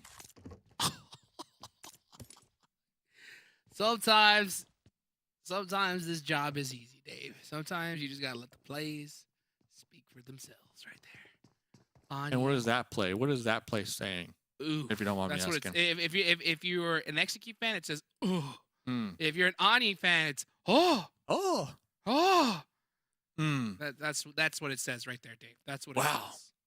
Well, And if you're the Chosen fan, you're like, ugh. So, you know? Yeah, definitely. Stellar doing a good job though at really keeping Jason at bay across that bridge, buying a lot of time right there for Onion to make some plays happen. I do appreciate though how Execute didn't just full send a duo through the front door. Instead, they tried to take out Onion from both sides of that hot dog building, you know, breach at the same time. But they were off by at least 1 second. And then in that 1 second, Onion was able to get one, 360, get the other. So this dude must have some good in-ears because he heard all the footsteps. He was ready to go. Chronix. Oh, he spotted Chico. Oh, he said, I see ya. I see ya. And Chico is wide out in the open. Chronix is on the full run now. He said, I'm out of here. See ya. He's gone. High knees. The little high bait. knees. Little bait peek right there. Bait on the other angle. This is so many teams. This is a highly contested area. So both these squads know these hills like the back of their hands. Chronix, and what did I tell you? I told you. I mean, they know these spots so well and are able to thread the needle with these nades. Beautiful nade from Chronix. Open up things onto Chico. They're going to start tailing it down, looking for the confirm. Did he spot him? Yep, he does. Instead, going for 24K. Pre-fire. Gets caught. That's a nice nade from Nate. Oh, that hurt 24K. And got the confirm. I thought it didn't, but Nate is now pieced up. Where's Quan? Quan and Zuko. Finally now making their approach. Got him! Finally making their approach. There we go. There we go. Getting a little dicey right there. But the support finally able to come in clutch at the right moment, the very last moment. Quan has been holding down SLR for a hot second too, so I'm surprised Quan decided to stay back here for as long as they did. But of course, you got Peekaboo right at your doorstep. You don't want to get backstabbed. That's true. So Quan just making sure that their teammates in the front line, the duo, had enough room to work with when it comes to their behinds right there, I guess you can say. 5 limbs though. This is what the Panthers were looking for. They said, forget about chicken dinners, forget about placement points. We're just looking for some good old team fights here to end week number 2. That way we're feeling good. We're feeling confident in our gun skills moving into week 3. And that right there, that was up against YKG. So if you had to verse a team and win a fight, that's a good team to win up against when we're looking at confidence boosters here, Hot Jukes. Oh, I mean, this was a monster fight for the Panthers, but not only is it a monster fight for the Panthers, it's a monster one for Wall Street Bets, Dave, because YKG went out with 0 points. And they do have a lead, but Wall Street Bets, if they get a chicken dinner here, and they just got heavily blown zone blessed, because, man, that is the best case scenario for them. On this edge, they could soak up a ton of elimination points, but they got to start fragging. They got to start going, Dave. Flip that switch, baby. Yeah. And that's the thing. We haven't seen that from Wall Street Bets. They're not a team that's known to really pop off when it comes to the elims. They favor the placement points. They favor the compounds in the late game, right? So that's where the majority of their points come from. But I agree with you, man. If they just get that chicken, that's 10 points. If they get like 10 elims, that's another 10 points. Boom. They're right there. They're right there in the running for that second place. Who would have guessed? They're going to have Angry Amateurs not too far from them. And Skills of Mine. Two teams that some would say might be considered a feeder team. So Wall Street Bets do have some juicy chicken tenders not too far from them. Oh, you know what, though? SLR is not a feeder team. SLR is not a feeder team on Sanhok, right? Usually. Unfortunately, they have 3 players down now, so there's only 1 up for them. But I'll tell you what, Angry Amateurs, we've seen signs of life from the squad. Definitely not somebody you want to just push up on, willy-nilly. Gotta definitely go into it with a plan. I'm pushing willy-nilly. I'll tell you one player you don't want to push willy-nilly on is Anying. He is anti-willy-nilly. True. But Angry Amateurs and Skills of Mine, I'm willy-nillying it up all day if I'm Wall Street Bets, especially knowing the fact, like you said, YKG being taken out. This opens up the door. The opportunity is there. The risk versus reward. The reward is a lot higher now with YKG being knocked out with 0 points. If you 100%. Are looking at Wall Street Bets here this game. Let's see what Wall the Street game Bets, plan is. They're getting close to Skills of Mine. This giant boulder, cliff. Common boulder. Right smack in the middle of the two teams. Golden Eagles on the hilltop as well. Golden Eagles have been doing really good here tonight, Hot Juke. So Wall Street Bets, they need to be cautious on which direction they opt to push here. They have been flying. Uh-oh, Exotic's gonna drive on over to the squad mate. And it looks like he will be able to make it safely, so good for him. Scout till you get shot, right? Then you know, hey, there's a team over there. That is right. I did my job. I did my job. So those shots from Skills of Mind onto Wall Street Bets, that is going to alert wanted vigilantes who were right behind Skills of Mind. Now they're going to be opting to go into Camp Bravo. Next zone pops. That's it. So Wall Street Bets, what are you thinking here, Out Jukes? Oh, Wall Street Bets, I mean, they're very fortunate to be surrounded by the squads that they are. I mean, if they are able to clear this side out with their gun skill, I believe they should be able to, right? The thing is that this is Sanhok. They got to start pushing now, you know? There's a certain time where you want to just figure out, oh, let's let the zone decide for us. No. You have to be proactive, and you have to get going. You can see the total points now. If you're Wall Street Bets, you're hunting for eliminations. You got to. Yeah. Golden Eagles, big chillin'. Golden Eagles might have a little skirmish up against Phoenix, and then you can't discount the unpredictable rotations from Angry Amateurs also down here that will be mixing up things between Golden Eagles and Wall Street Bets. So I definitely see the Angry Amateurs kind of being that deciding factor on who walks away alive just because of the unpredictability from this team. One already down from Wall Street Bets. We saw back there. He sure did. Oh my gosh, Trixie Boy with a dangerous rotation. These blind rotations, I tell you what, never work. They never work, and I mean never. Trixie proving that to be true.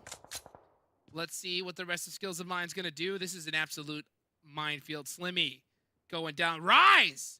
Looks like he took out 2 members of Angry Amateurs as they were on a vehicle rotation. Ayuya. Spots fishy. Patient. So patient. Dong on the grass. Dave, watch out. Yeah. Dong on the grass right there. Faye as well. MEZEXIS separated. This is going to be right there on that west side. I'm looking at Wall Street Bets, though. I want to see Wall Street Bets. Yeah. Wall Street Bets are just getting pieced up right now. You got Angry Amateurs right behind them. You got the Golden Eagles right ahead of them. There it is. They're out here in the open. Couple smokes. Couple shots getting rung out right now from the Golden Eagles. That's a good nade. They're in a pinch. They already lost D as well. One of the star players when it comes to the fragging ability here on the squad. D is a monster. I saw him in the chat a little earlier. I mean, this dude has been popping off. Beowulf has this nade. Has to be perfectly cooked. Oh, it's actually it actually wasn't a nade. It was a stun grenade. And Beowulf gets stunned himself real good.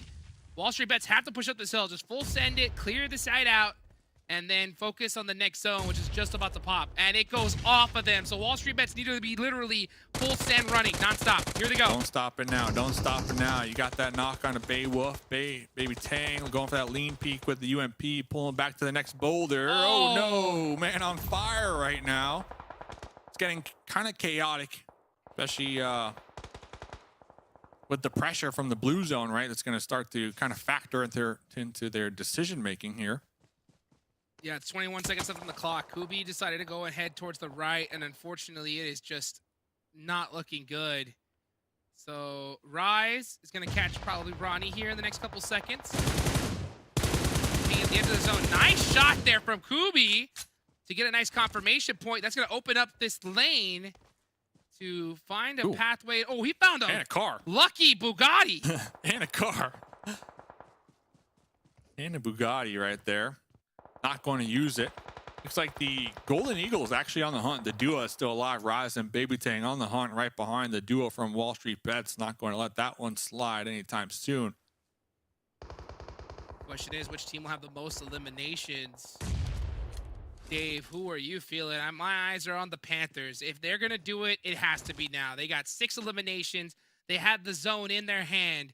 If they throw this, Dave, all is lost. All is lost, but not the case for Wall Street Bets. Both players able to find a compound right there on the edge. They're able to heal up, reset, and now they're in the position to gatekeep the duo from Golden Eagles. Golden Eagles still struggling to make their approach. We all picked the Panthers. Let's see, though. The Panthers still looking healthy. 60 limbs to go, but they need to watch out for BOPE. And the DBS here. Oh my goodness. Will be taking down one to confirm onto the IGL Chronics. Losing players way too easy. Oh, another misplay there from the Panthers. Quan eating up a lot of that nade. Next zone about to pop. Hyro has that nade locked and loaded. That might just be good. It is. Wow. We all pick them. We all curse them. BOPE. The team in dead last taking out the Panthers right now. Oh my gosh, and just a ridiculous split. If they just all stuck in this spot, they could have definitely had Nate with a beautiful lay down there. And now BOPE looking to close things onto the Panthers. Nice pressure fire. That's gonna force Nate down. And now it's BOPE's chance to shine. I mean, they have a lot of players up here. They can definitely make this side of the zone happen. Yeah, well, they're going to need to do a lot more than shining. They're going to need to become a supernova in this lobby to impress a couple people. But Nate is going to have their back against the wall as BOPE attempts to make the push uphill. While all this was unfolding, Wall Street Bets were able to take out the Golden Eagles for a couple more points on the board. But Nate holding back BOPE right now. But for how long? Yeah, it's over. That's a Molotov right into your house. Nate's gonna throw a couple more nades, try to just open something up. Gonna have to hit that lay down soon. I don't think he even, he doesn't even sense Hyro coming from the side there. Ooh, Wall Street Bets onto Skills of Mind. Skills of Mind trying to backstab him. Looks like Peralta from MEZEXIS getting a taste of the action onto Wall Street Bets. Only one Wall player Street up. Bets down to just one. They have 6 elims though. How is BOPE playing this so slow too? That is mind-blowing with their position. They have to know there's only one, possibly 2 players of the Panthers up. The information that they have. And playing it very, very slow. That's going to allow a lot of these teams a lot of room to breathe here. Mm-hmm. Not Wall Street Bets, though. Down to just a solo, snaking it out in the grass. Diamonds, though, tossing a grenade right there onto MEZEXIS. Blue zone going to be right on top of them. This is going to allow Kubi some time to breathe from Wall Street Bets, the solo players. Look at this. BOPE still hunting down Nate. Took him a hot minute, but they're able to get the elim after all. Now they're starting to look inside of the zone. So, yeah, BOPE did it a little later, but, hey, better late than never. Mm-hmm. Let's see. I'm looking at Kubi. I'm looking at Kubi still, man. Kubi's done. So fly. Stop looking at him. Stop looking at him. Don't look. Not here. Rip. Pushing on a Soulfly. Soulfly. Trying to get a res off. Trying to get a nice heal. Because that blue zone is coming in hot. Trip with the free first aid kit's going to go down. But great support from his team. It is BOPE's game to win. BOPE's game to win as they look to climb up the overall leaderboards in the attempt to savor the last 2 games here to hopefully breach that top 8 to get that 1 additional bonus point. Let's see if they can do it. Just the duo up. Trip is going to get taken out from the blue zone. 70 limbs so far, so they get 3 more and a chicken. I'm going to give this to MEZEXIS. I'm going to give this to MEZEXIS. With their position here and these couple of rocks, I think that they are deadly.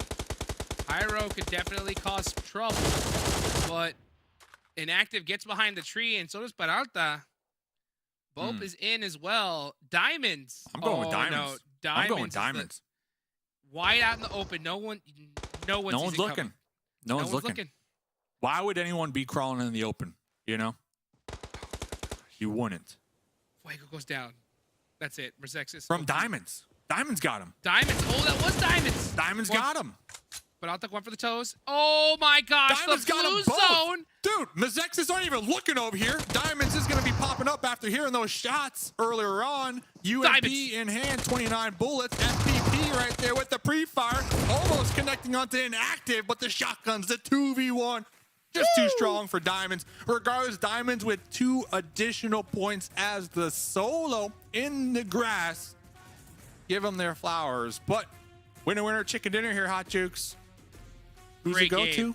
Who's it go to, my man? They got It it. is all about MEZEXIS right there. That is how you get it done, folks. I mean, BOPE, I thought that they could have possibly had that game there, but definitely took a lot of time, you know, before they pushed it onto Nate. And that really opened the door for a lot of squads to just push up willy-nilly, as we like to say. And they were able to take that dub. The key word of this Sanhok map was willy-nilly. How many times did we say it? About 10 times. But I'm really curious to see how many points WALLSTREETBETS were able to acquire as they kind of play that catch-up up with YKG. So I'm looking forward to the boys at the desk breaking that one down, because that second place spot is getting awfully tight. So we'll be right back. Don't go anywhere. More action coming up after the break.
Your order is here. Oh, thank you. Thank you.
MEZEXIS finally getting that win I think it has to do because of that Monster Energy, our official energy drink partner, showing us what they haven't showed us since last week, which is it's really nice to see. By the way, Cam, we really need to start picking the same team, all of us. Yeah. Every single time we pick them, like they get eliminated within 1 minute.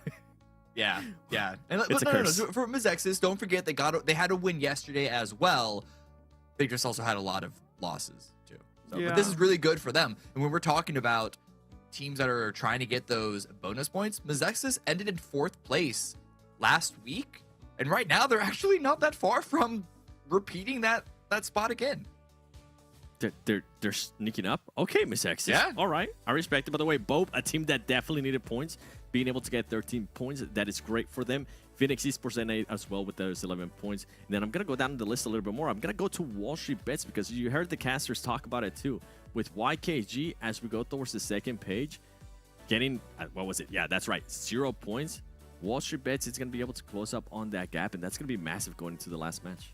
Yeah, it's still like a 15-point gap. Yep. But that's It's really doable. doable.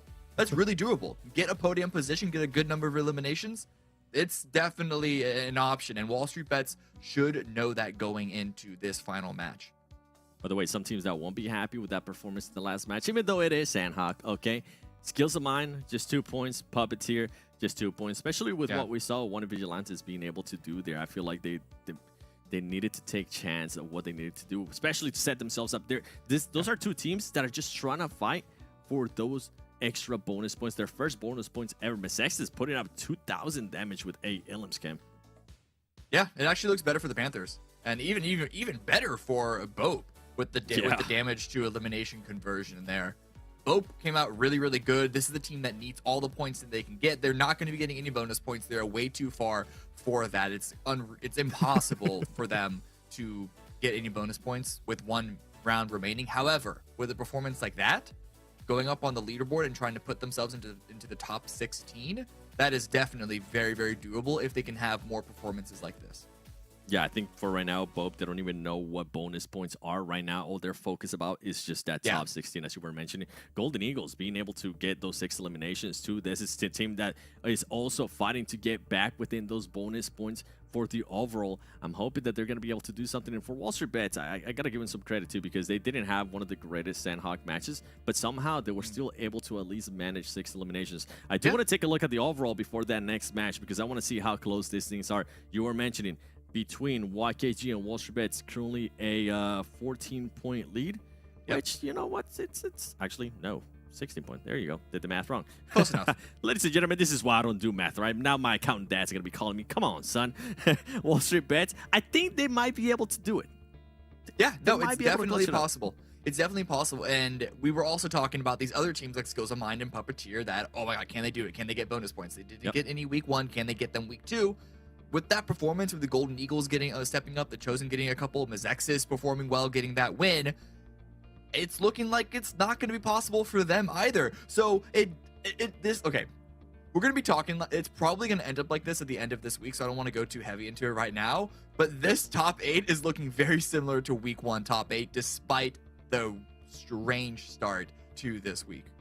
The absolute roller coaster ride that it has been. And this is what I was mentioning too, and what you was just mentioning, Skills of Mind, Puppeteer. If they would have just taken advantage of that last game, if they would have just been able to get a little bit more points, they would have set themselves up great, because now one of Vigilantes is going to be sitting out, as well as some of the other teams. I mean, one of Vigilantes was a team that was getting those points. Not going to be able to do it. And then I'm going to be moving down now, because the Panthers, I feel like this team has been able to make at least a little bit of a comeback. We did see them at one point. I think they were in 16th place. And if we keep going down, SLR, this is a nice, refreshing view for them to at least be in the top 16 for this week 2 ranking, considering that the team, when we look at the season ranking, they're just nowhere near that top 16 yet. Yeah, but remember, you can see they've played 20 matches. So all the 4 teams below them have one more round to get that jump over them. And SLR's lead, even over 20th place, isn't that great, much less 17th and 18th. Yeah, with Angry Amateurs coming up, BOPE, I mean, we just saw what BOPE was able to do. Anything can happen in this last match in regards to top 16 for this, but that's not really going to matter. That top 16 for this leaderboard is mostly just a confidence booster for some of these teams. I think the thing that we're just going to be focusing on is which teams are actually currently performing really well in Erangel going into the last match. Because if WALLSTREETBETS is actually performing really well, you know what? Pull up the Erangel top performances, because I'm intrigued now. Is WALLSTREETBETS? They are. Ooh. That's good. That's good to see them up there. The eliminations are a little low compared to everyone else, but the damage is up there. Ignore N-Hyper. Ignore them. Ignore them. Ignore N-Hyper. Actually, the best thing for a team like WALLSTREETBETS, or even for Dope and Golden, who will be trying to use this final round to make their position in the top 8 even higher, is that N-Hyper just, I don't want to say give up, but, you know, don't really try so hard this round, because they're in the lead. They're going to win. It doesn't really matter. So for these other teams, you better hope that they don't try and get as many eliminations as possible, because it leaves more opportunities and more points on the board for you to pick up. You're saying for these teams to ignore N-Hyper. You're telling me to ignore N-Hyper. I'm not going to be able to ignore N-Hyper. I know, it's hard. We're talking about this yesterday. Hot drops. Teams that are just going to be able to maybe handicap some of the other teams that are going to be challenging up, right? If you're N-Hyper, if you currently see that battle there for second place, are you not, if you for some reason come across WALLSTREETBETS, right? Are you for some reason just going to pull away from that fight so they can actually get a chance to pass YKG, and then they can create a bit of a gap? Because right now, keep in mind, YKG, they got first place last week, right? And right now, if they stay first and second, they're pretty much just going to end up tying in bonus points. Yeah, that doesn't really lower YKG's points, though. So yeah, by one, I think. Oh, yeah, okay. You'll be surprised, Ken. Sorry, I was thinking about the overall leaderboards, not the bonus points. Yeah, I guess I mean, maybe. I don't know. I don't think they're going to be thinking about that. These are mortal problems. Immortals don't consider these. You know what N-Hyper needs to do? What some of the other teams are going to be wishing N-Hyper does? N-Hyper, just move away from the zone. Do what you did in the last Erangel. Yeah, yeah. Don't stay in the zone. Do something completely different. Let us know in social media, though. Use hashtag PMPL NA if you think anybody is going to be using, and anybody's just going to be hot dropping here in this last Erangel, because I am hoping for it, okay? I don't think it's going to be N-Hyper. I don't think it's going to be any of those other teams. But I'm hoping those teams at the bottom that are looking for those points, just try to hot drop. Just do it for me, please. Any teams that you want to see hot drop? Cam? No, I want to see targeting. I want to see focus. I want to see potentially bridge camps and camping rotations, but don't hot drop. That's at this point, we know that that's the worst way to handicap a team while also putting yourself in a strong position, because usually you're just handicapping both. Yeah, but I like madness, so you know what? Just please. Oh no, it's fun to watch. It is fun to watch. Strategically, though, not it. Hot Jukes, Mustache Dave, do you guys like hot drops? Please let me know. Take it away, guys. Hot drops, hot drops, hot drops, Hot drops, hot drops. Before we can get into the hot drops, get your code. While they're hot, Get get your hot code. UC for the hot drops, and get that hot popcorn, because guess what, Hot Jukes? It's the final game of week number 2, baby. What? Let's go, baby. Erangel. I know you guys are as excited as I am, because we're going to watch N-Hyper get first place. We're going to watch YKG get second. What else we're going to watch? WALLSTREETBETS get third. But my question to you, Dave, is are you going to get fourth? That is the question. We're going to have to find out in just a little bit, as we're going to go have a nice little rehost, baby. So does that mean we get another UC code, though? Let's be real. Hey! By the way, talking about watching stuff, I saw someone in chat saying they're watching PMPL in portrait mode. So, yeah. Shout out to them right there. The pioneers of viewing PMPL. First time hearing that. Then a couple people saying, bro said feeder teams. Let's be real, Hot Jukes. There are some teams that might be in that category here. This week, though, you know what I'm saying? They could always bounce back. All these teams, all these players have the skills to pay the bills, of course. But when you're in these slumps, you're down there, man. Your mental is just drained, you know? So you kind of become potential prey for other teams who need elim points to hunt down. Yeah. And we've seen it. So let me tell you guys the definition of a feeder team. The reason why we say feeder team is not to be the toxic, like, oh, this team is just bad, right? when you do bad in a week and you are at the bottom of the leaderboards, right? How it happens is if a team knocks and thirsts one of your players, a lot of the top squads will get the impression that, oh, hey, this team's at the bottom of the leaderboards. We could just full send them, right? Let's just go and just push it. Oh, it's this team, it's that team, right? And when that happens, it makes that game 10 times more difficult, right? Because if you're a team like Hyper, YKG, we've seen it plenty of times where one of their players gets finished, even though the other squad has the man advantage. Little hesitation. You know what I'm saying? A little like, oh, it's in Hyper. Oh no. Should we push? Should we? You know, and then that little hesitation gets in Hyper the dub. But, you know, if you're at the bottom of the leaderboards, talking SLR, talking, you know, Angry Amateurs, I'm looking at you, Panthers. I am looking at you. I can't believe I'm saying it. I am looking at you right now. You do not want to put yourself in that category, Dave. Yeah. By the way, I pulled the fast one on you. You didn't notice. But Oh my gosh, the triple sub of the shirt.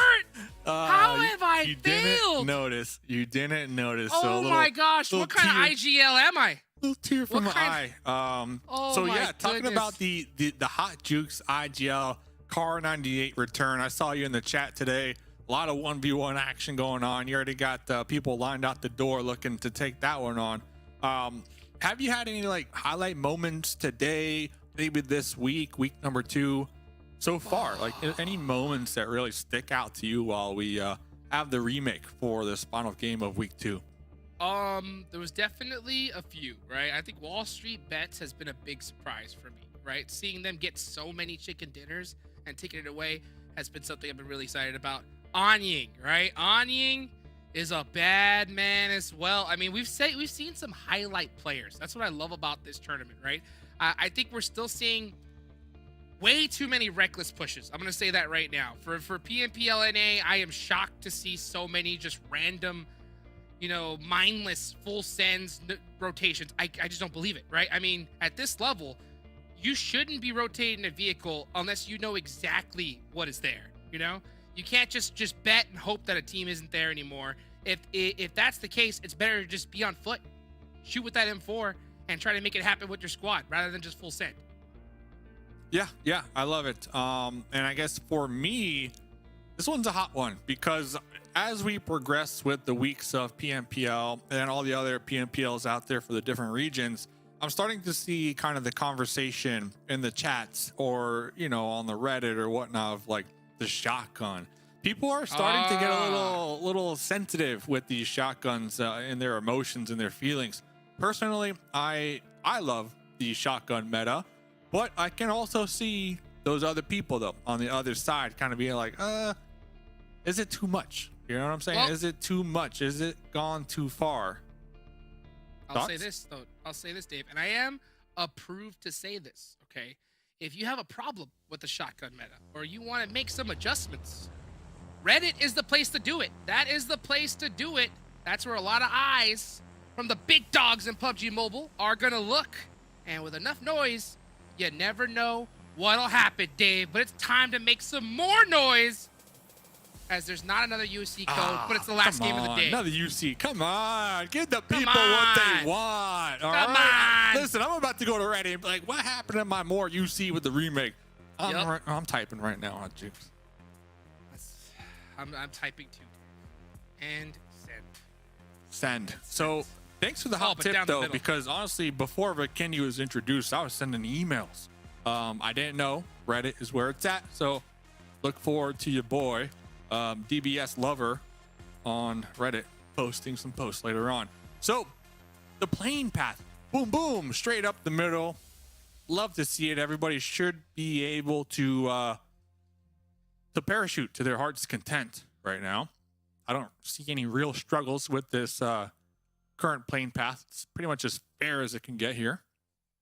But it is the last game of week 2. And we heard Cameron Davis and Seven on the desk talking about the potential for end week last game shenanigans. I think it's there. I think teams might be thinking what we're thinking. especially with circle number 1, to Oh my god. get involved early on here, Hot Jukes, to maybe hot drop, to maybe get into a fight. I mean, I Early think on. this playing path was just a metaphor, right? Down the middle, looking like an arrow, just going to the top, Dave, to the pinnacle of PUBG Mobile Esports. And this last game, I am not shocked if we're going to see just absolute craziness. I mean, these teams at the bottom know that they've got nowhere to go. I hope that they still utilize this as an opportunity, right, to still continue to work on those issues and work them out here. This is a very important game for a lot of squads. One thing I want to look for, though, Dave. What? I'm really Wall Street Bets? looking at Wall Street Bets. Wall Street Bets. Wall No Street hot drops, Bets. by the way. No Seven hot sad. drops. Big sad. But Wall Street Bets definitely have a really good opportunity right here. As we can see their points difference right now. 163 Wall Street Bets. YKG 179, baby. Wow. And that's the difference. Bonus points, not much. Only 1 bonus point different. All right, let's be real. They're Hey, not going to be crying too much about it. But I Hot don't Jukes, know. we talk about this all the time. We've seen so many events. It's the last game. And Yep. 1 point was that deciding factor. Wouldn't it just be insane if Wall Street Bets overtake YKG and then say in the finals they qualify by only 1 point? This Don't would be even the say that. game that they got that 1 point because of the bonus points. Don't even put that out in the universe. I'm putting it out there. It's out there. Oh, goodness. there. You know what? It is there because we've seen it so many times. We've seen where 0 points has made the difference, right? Where it's literally a tie, and whoever got the most chicken dinners, right, moved on, and another team had to unfortunately just keep their bags at home and cry themselves to sleep at night, waiting for another season, Dave. So. Yeah. You do not want to put yourself in that position. Get all the bonus points you can. Wall Street Bets need to have a monster game, and I'm looking at them right now. Their Rosshawk position, 2-2 split. yeah, it is a not a bad one, right? I mean, they're gonna try to get as much loot as they can. The rotation, though, into this next zone is what's gonna be tricky for Wall Street Bets. The thing is, if there was ever a team to intentionally like loot real quick and then go hunt you down, I feel like it would be the Chosen. For some reason, I'm getting those vibes from the Chosen, and like it. they're east of Rosshawk right now. Hot Jukes. What do you think about that? Like, if you're Wall Street Bets, knowing how big of an opportunity you have this game to get that second place in week number 2, do you think they're even concerned with other teams setting up rotation camps? Oh on 'em? yeah. Oh yeah, you should be, especially with where the zone is, and if you're located at Rosshawk right now, how you path yourself into the zone is gonna make or break you, really. So that's something that Wall Street Bets are gonna have to scout for. Hopefully we can see them get those, 4 vehicles. That'd be nice, but Rosshawk can be really tricky. Sometimes those vehicles spawn and don't. I really miss the days where we got those hardcore dedicated vehicle spawns. I would love to see that come back. Back in my day. Back in my day, man, guys. Back that's in my day. That's something we'd like to see some noise for as well. But, when it comes to Wall Street Bets, Mm-hmm.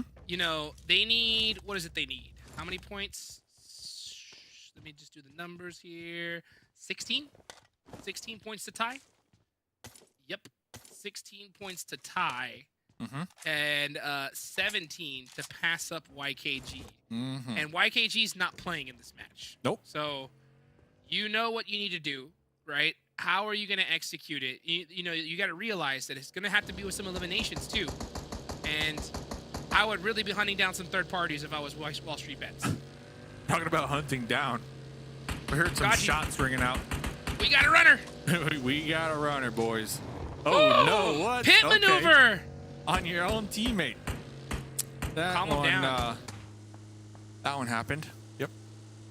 Yeah, I think Gaji is just such a legend with the buggy that the Chosen is like, hey, you need to calm down, bro. You need to calm down. And they're actually catching. They're catching Beowulf. These Bugattis, I tell you what, are zooming. Oh, Onion thought he meant it right. Never mind. Second thoughts, and he's going to get away. Baby Tang does get to this compound. I wouldn't be surprised. Yeah, you're right. The Chosen just full sense. Woke up in a new Bugatti. Trying to sing right there, but it's getting late here. Golden Eagles. Remember, we were talking about this team game number 1. We were talking about their goals. We were talking about their inspirational speech in the locker room. Their goal today was to make that top 8 to get that additional bonus point. They're in 8th place right now. Wanted Vigilantes are sitting out this game. So the only other team that is on their trail to keep an eye on to overtake the Golden Eagles for those potential bonus points, Steals of Mine, Puppeteer, because Phoenix Esports are also out here, Juke. So Golden Eagles, I love how they had a rough week, but they came into the final day with a plan, and they have been executing that plan here today so far, my man. Yes, they have. And Hyper, do they really need a plan at this point? Nope. No, they do not. If They're I'm in being Hyper, chilling. my plan This is a is victory to have fun. Remember, we're gaming out here. This is a victory lap if I have ever seen it. Mm-hmm. Well, at the end of the day, by the way, right? I mean, there is the overall leaderboards.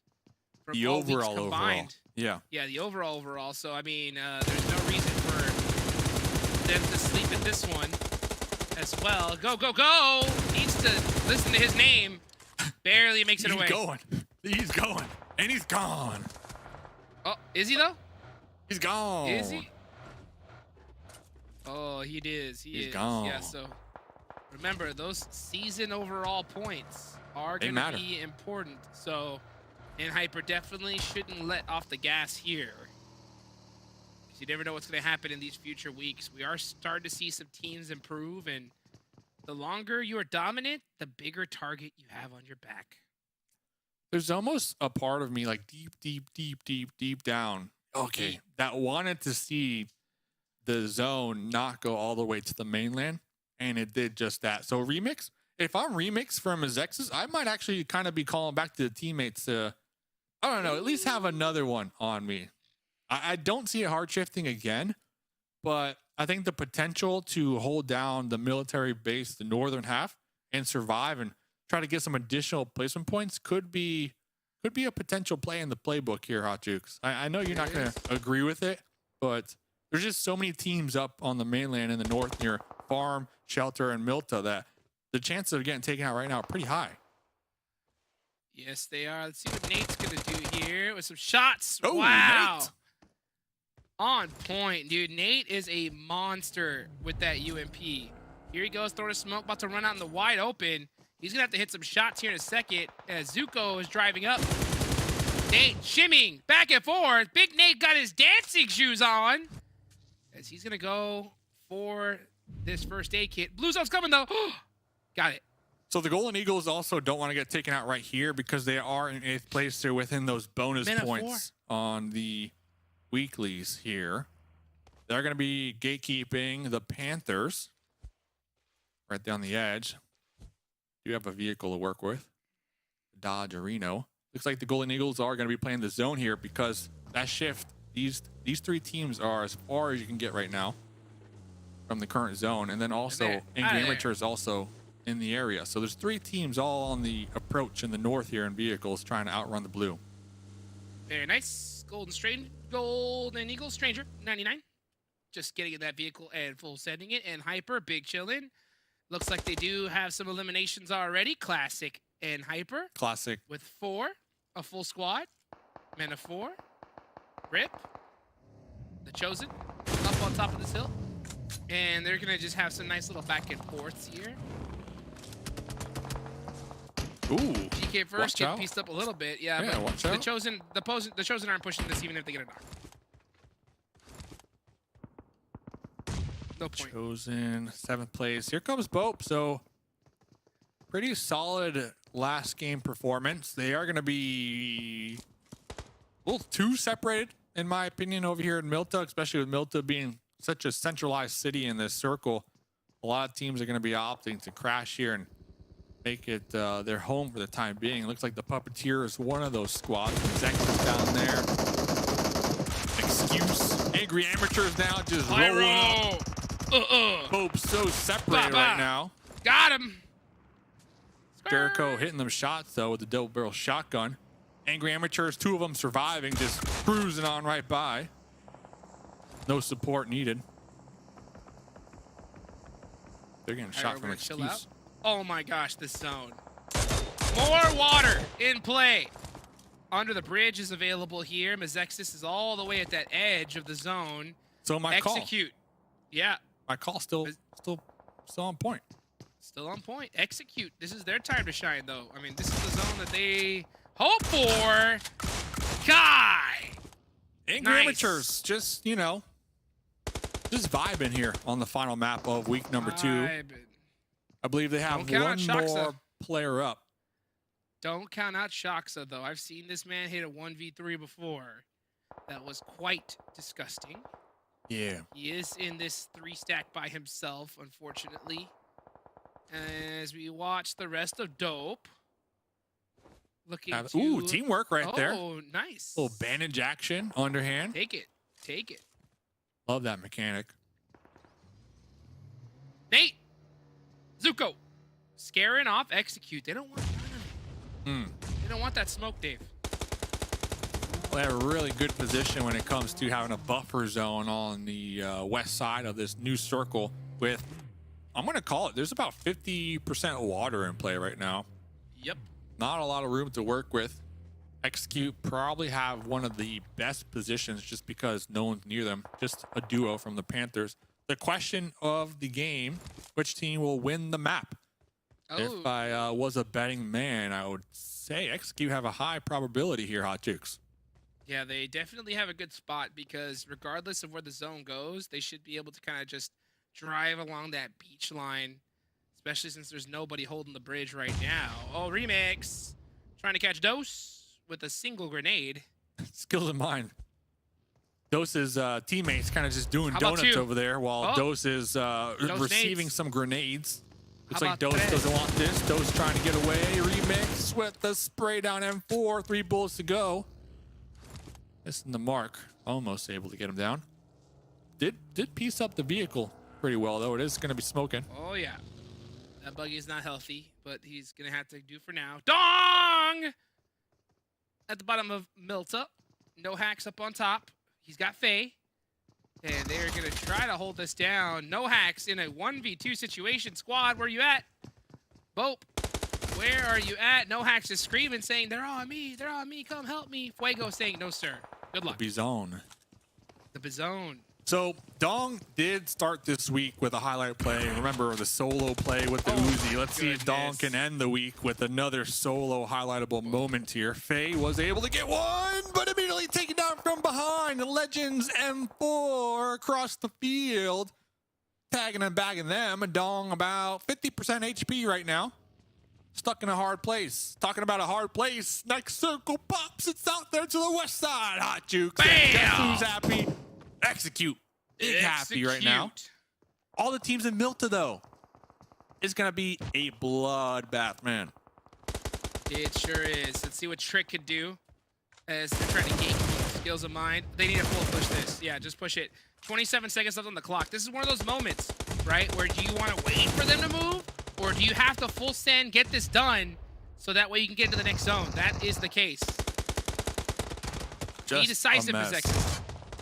Yeah, just a mess over here. You got the Chosen over here. You got MEZEXIS. You got Skills of Mine. You just got Dong over there holding it down up against K19. So regardless if MEZEXIS win this engagement, it's a pick from downtown M16. Don't you touch my teammate, said Sup Pig. Who you punching, son? Punch your way yourself to the lobby. As Sup Pig.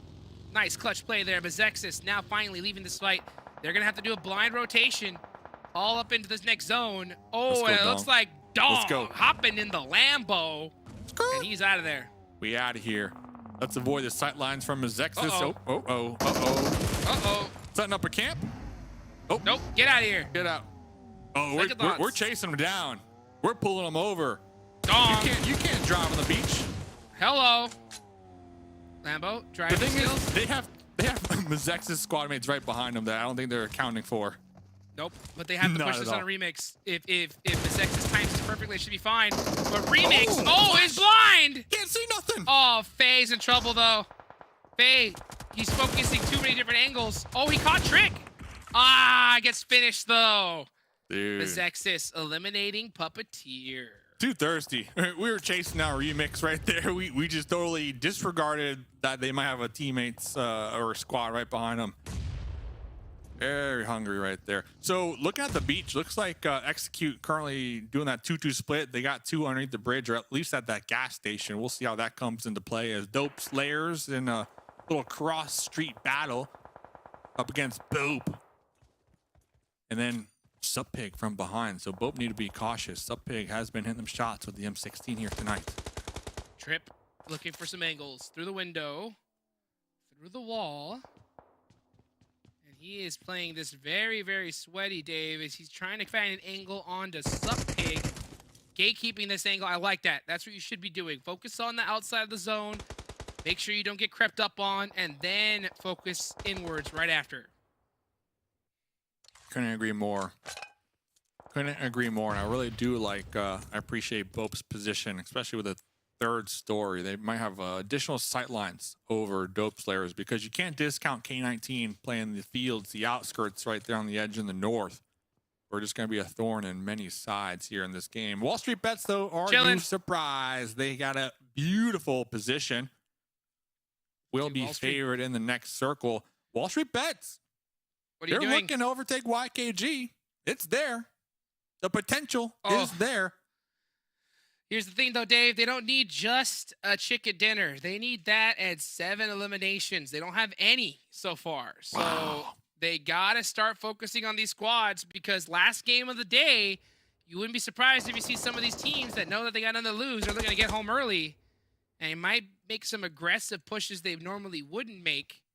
So if you're Wall Street Bets, I would be very much on the hunt for some eliminations. Looks like BOPE have a knock on the Dope Slayers, but instead of taking advantage and making the push across the road with some smokes, they're going to attempt to get some more grenade knocks. Missing the mark. Robert did get picked up. Both teams are in the circle, so they don't have to move for the time being, but they're right there on the edge. Brago spotting 2 on the beach, on the shoreline. 2 MEZEXIS players hitting the dirt, still alive. Position compromised, though. Waiting. 2 minutes on the clock. Circle number 5. Zone is starting to close. Saw Wall Street Bets knocking the kill feed right there. There you go. Let's see what Execute's going to do. Execute with the thickest 2-2 split once again. Now are going to have to see Casper and Jason meet up with Fate and Tensa. Can they make that rotation, though? K19 full sending it on to XQS and the Panthers. They got the man advantage. Here comes Poppy. Panthers from behind, trying to take some shots. Kindness in the feed as well. James trying to provide that support from that flat top, missing the sight lines. X straight now prone, now waiting for Poppy to make the push. Attempting to get the grenade here. Gonna be tossing that one down. Oh, right on the mark. That's a good grenade. I've seen one. Oh my gosh, X straight with the jump shotgun. Beautifully done there.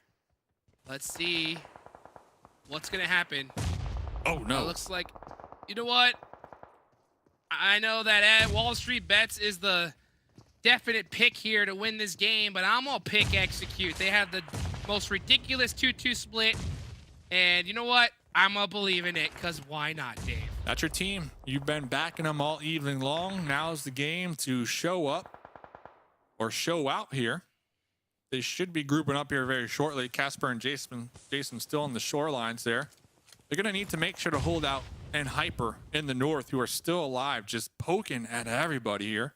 Looking in as now James going to be making the push. Looks like Excuse have the compound for the time being, holding it down. Meanwhile, during that engagement, the Panthers have just been prone right there trying to survive in the trenches. Holding down. Holding down. Center zone.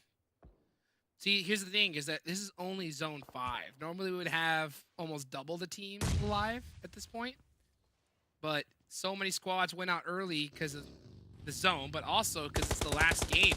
So these eliminations are really starting to get soaked up. Kubi goes down. Kindness, throw a grenade. You know you want to. 5 grenades. Kindness, you got this. 2 mollies.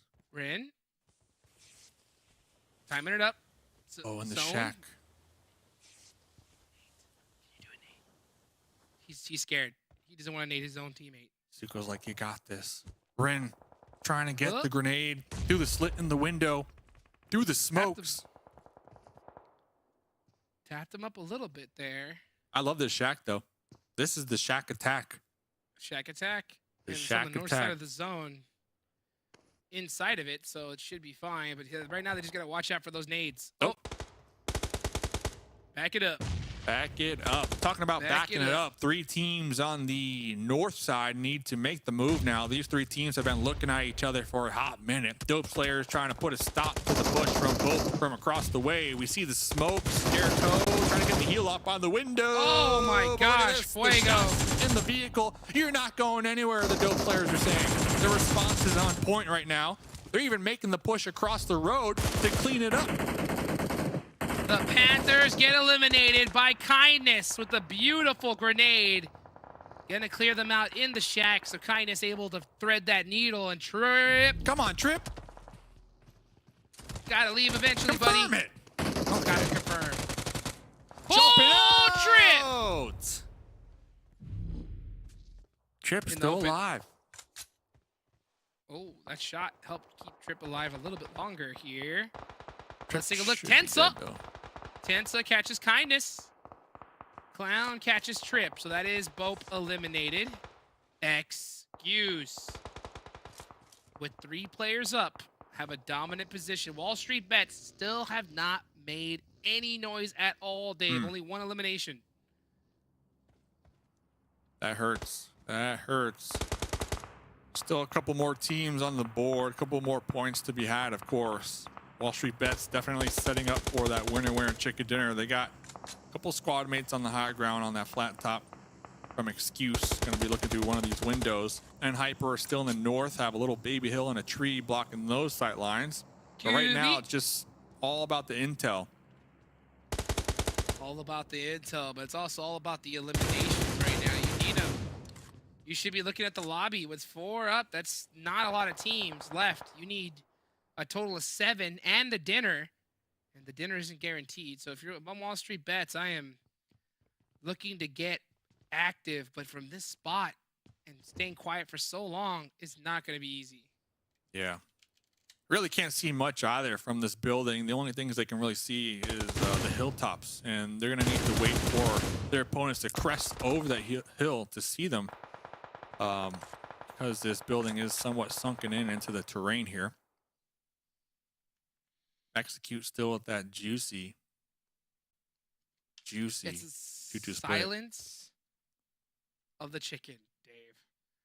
We're gonna hear some barking though in just a few seconds. Zone goes more south. Execute, get blessed in the situation. Still rocking that 2-2 split with Fate and Tensa holding down the gas station. Sure, we'll see Casper and team reach up to the rest of the squad as Excuse is now trying to find a way in, and I think the only way in is through the field behind those hay bales.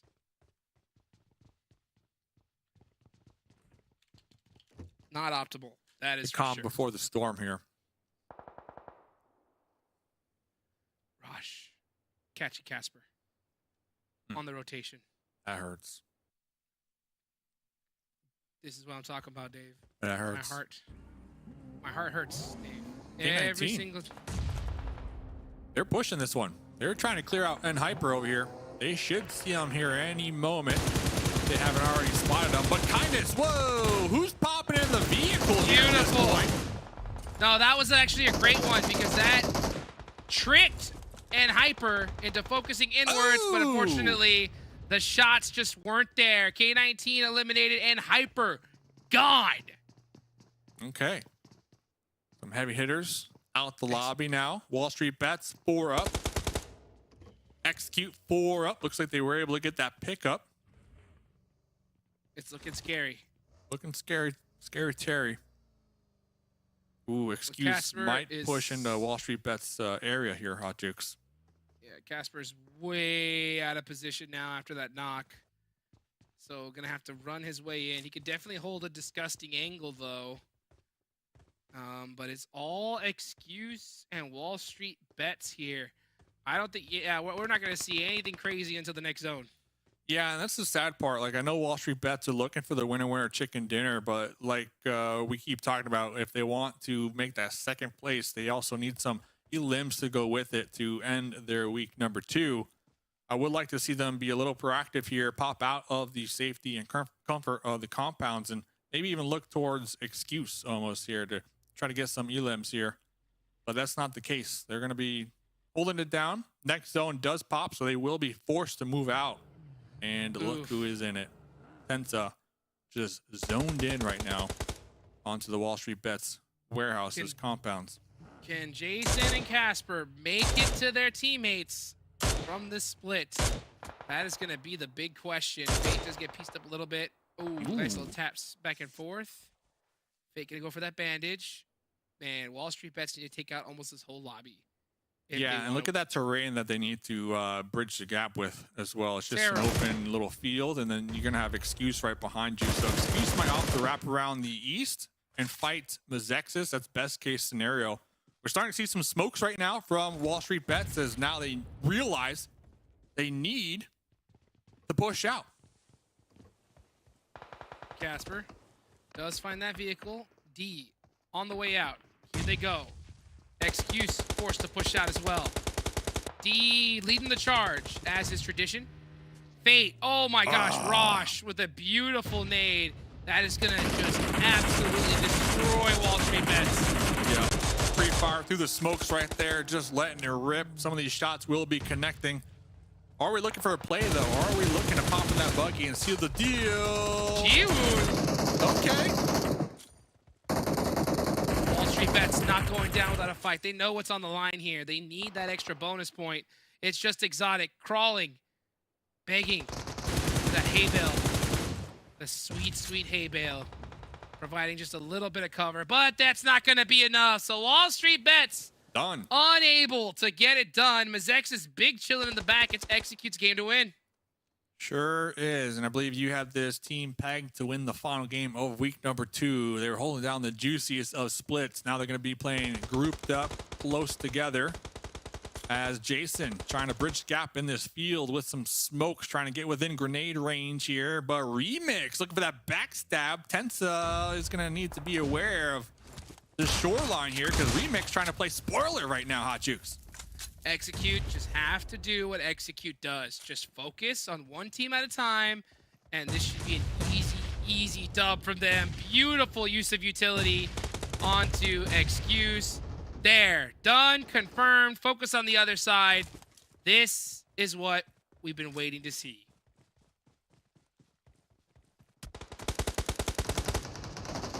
Winner, winner, chicken dinner here. Any moment in a 4v2 situation. MEZEXIS, Clown, MEZEXIS, 7 elims here in this game. MEZEXIS have had a phenomenal day here today as well. Massive come up for this squad this week as a whole, but Execute looking to seal the deal as Clown. Oh! Trying to avoid the confirm, but little did they know the MG3 blowing up that US right there at the end to get an additional elim point for Execute, Hot Jukes.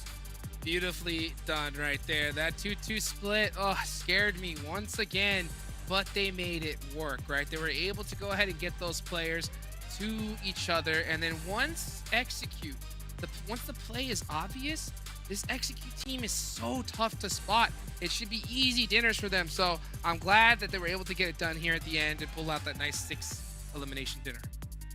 Execute as well, if I'm not mistaken. First week implementing Tensa on the main roster. Week 1, I don't believe they had Tensa, right? I think Tensa came into play the final day of week number 1, but this week Tensa has been playing every single game with the team. So big come up for Execute, as week 1 they were 7th. Now they're either 3rd or 4th, but regardless, pretty solid week. We saw a lot of improvements from a couple teams here, Wall Street Bets, Execute in particular.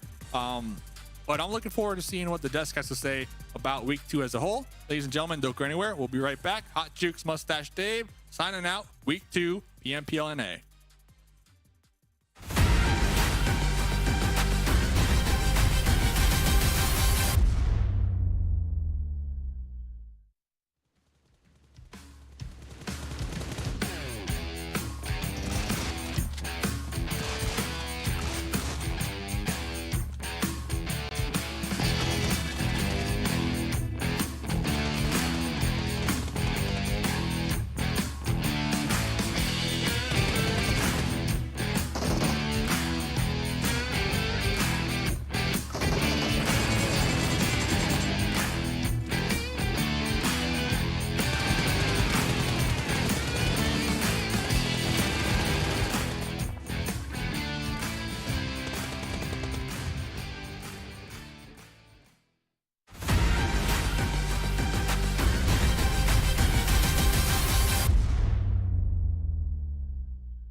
Execute being able to finish the week 2 there with the win. Before we get started breaking down that match, quick little shout out to Monster Energy, our official energy drink partner. It was going to be between Wall Street Bets or Execute. Yeah. Sorry, hold on. Unleash the beast. Unleash the beast, Cam. Go. I'm not. No, you get that one. You get that one. I'm not doing it again. Oh man, I was hoping. I'm gonna have to go back, clip it, and then tweet it out. Execute there with those 16 points, and then Wall Street Bets. I feel like they just played that so passive. They were thinking maybe if they just went for the win, it was gonna be enough. It was not gonna be enough. Wall Street Bets. I wish you guys would have been a little bit more aggressive.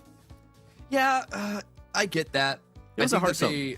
It did seem that there was a little bit of nerves going in towards the end. I don't mind how they were playing it passive throughout the mid game and even a little bit of like towards the end game. But yeah, they moved out of that compound a little bit too late. I would have liked to see them try and take some space. The problem is Execute were down on that coast for quite a while. And so that alone could have just been all that it took to keep Wall Street Bets sort of relegated inside, and because of that they only get 6 points overall. A lot of other teams were fighting through this. Look at the amount of elimination points at the top. Even like Hyper got 9, Excuse got 6, K19 7, MEZEXIS 7.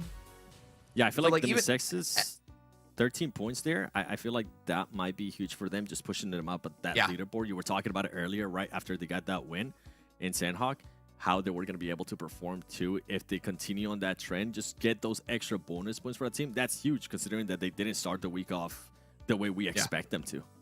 Yeah, exactly. And so just looking at this, the teams that were saying had an opportunity to overtake the teams in front of them, like Puppeteers goes to mind, couldn't do it. Golden Eagles, they were just able to hold on to their 8th place despite only getting 1 point themselves. There really wasn't a lot of movement after this final game, and granted, it's the 25th match. Everyone has played 20 at this point, so that just means that the amount of points that are in on the leaderboard so far means that you generally need a massive game to do any sort of like some teams overtaking each other at the final lap. But I want to see what the weekly overall is looking like. Yeah, that's what I'm intrigued to see too. We already know who's gonna be at the top, right? There's no way that anybody was gonna touch Hyper. Oh, 10 points. Nice points. What? Look at that point gap of first. That's the weekly leaderboard. The weekly. And they have, what is that? 63 point gap. That is a 3 points per game gap over 2nd place. I don't think you guys understand how absolutely insane that is. I'm speechless. That is maybe one of the biggest point gaps that we have seen in just 1 week between 1st place and 2nd place. 1st place and 2nd place usually tends to be close, but that is just ridiculous. And we thought last week, right, YKG had a big gap on Hyper. Boy, Hyper was like, we took that personal. Yeah, they are here to play. They are here to party. You cannot give them an inch because they will take a mile. Like YKG, Wall Street Bets, even Execute, they've been playing really, really good this week, especially at the latter half of it. But all 3 of those teams have rounds that they go down early. They have multiple rounds. And Hyper barely has those. They had like 1 or 2 yesterday, and that's all that I can really remember.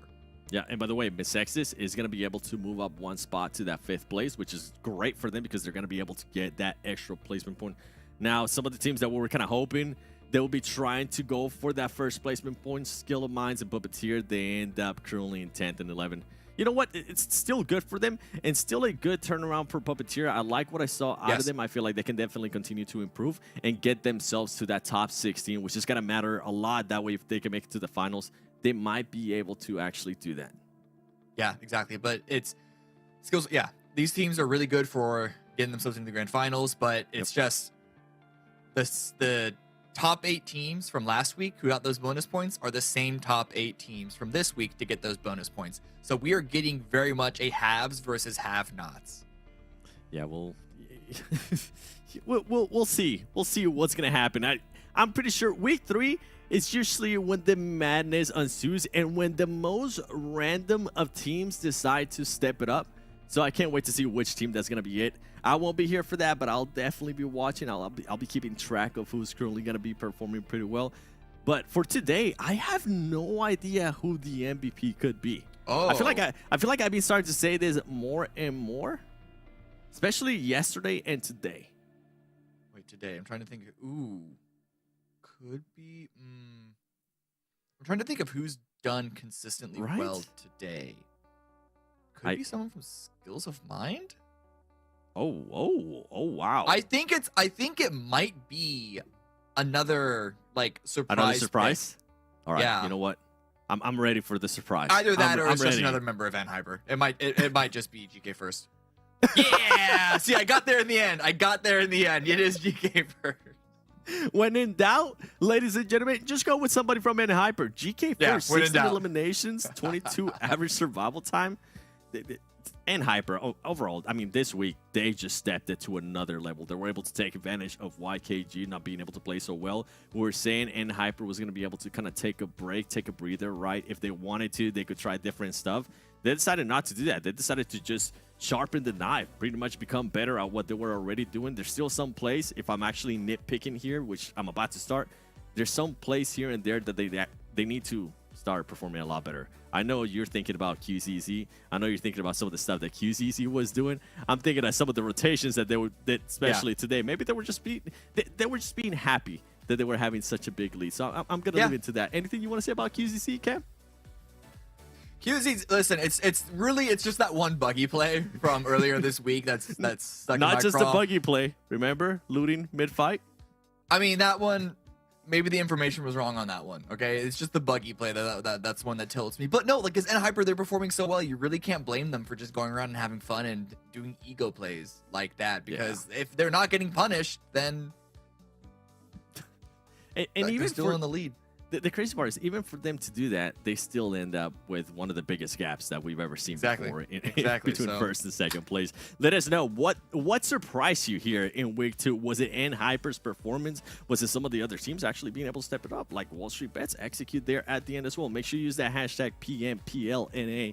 Follow us on Instagram, follow us on Twitter, and while you're at it, make sure you enter the giveaway that's on Instagram right now, because you could get a chance at winning that 600 UC. All you have to do is just leave a comment on the post. And I'm still debating if I should do that. Actually, you know what? I'm off it. You told me you weren't. You told me you weren't. Yeah. I just, Let it go. I'm in Let it go, a giving Seven. mood. Okay, I'm in a giving mood. Now we are You're gonna have signing up for something to receive something. That's the opposite of a giving mood. No, because I was gonna double it, so I was gonna turn it to from 600. You could just do your own UC to 600 Ooh. Okay. giveaway. You can do your own giveaway. See if you can get more impressions than the official PUBG Mobile Pro League. I like the way you're Maybe thinking. that's a bad there, idea. Cam. I don't know. Maybe their producers don't like me saying that. Well, don't forget, we are going to be taking a break here tomorrow, but let's show you the calendar. That way you know when we're going to be coming back. April 4th, 5th, we'll be off the 6th, and then we'll be finished off week 3. And then on to the finals. I'm excited to see what's going to be happening here. It is coming to an end for us. Cam, we will be, I mean, I won't be back into the finals. I think you will be back until later on. Wink, wink. We'll have to wait and see what kind of surprise it's going to be there. Anything you want to say before we end it? No, just these have been some really great games. On one hand, I hope that people can challenge Anhyper.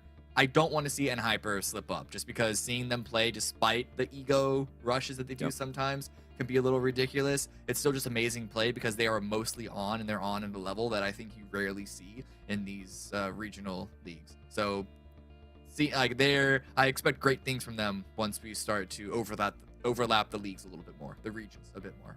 I'm with you. I hope they don't slow down. Just keep sharpening that knife, right? Keep doing your thing and keep on improving. I can't wait to see which teams are actually going to be going to the finals. By the way, it's been a pleasure working with you. My name is Sunworlds Gaming. It's been an amazing analyst, Cameron Davis. Shout out to the casters, Mustache Dave and Hot Jukes. And we will see you in the next one. Thanks so much for watching the PMPL NA Spring Split 2023.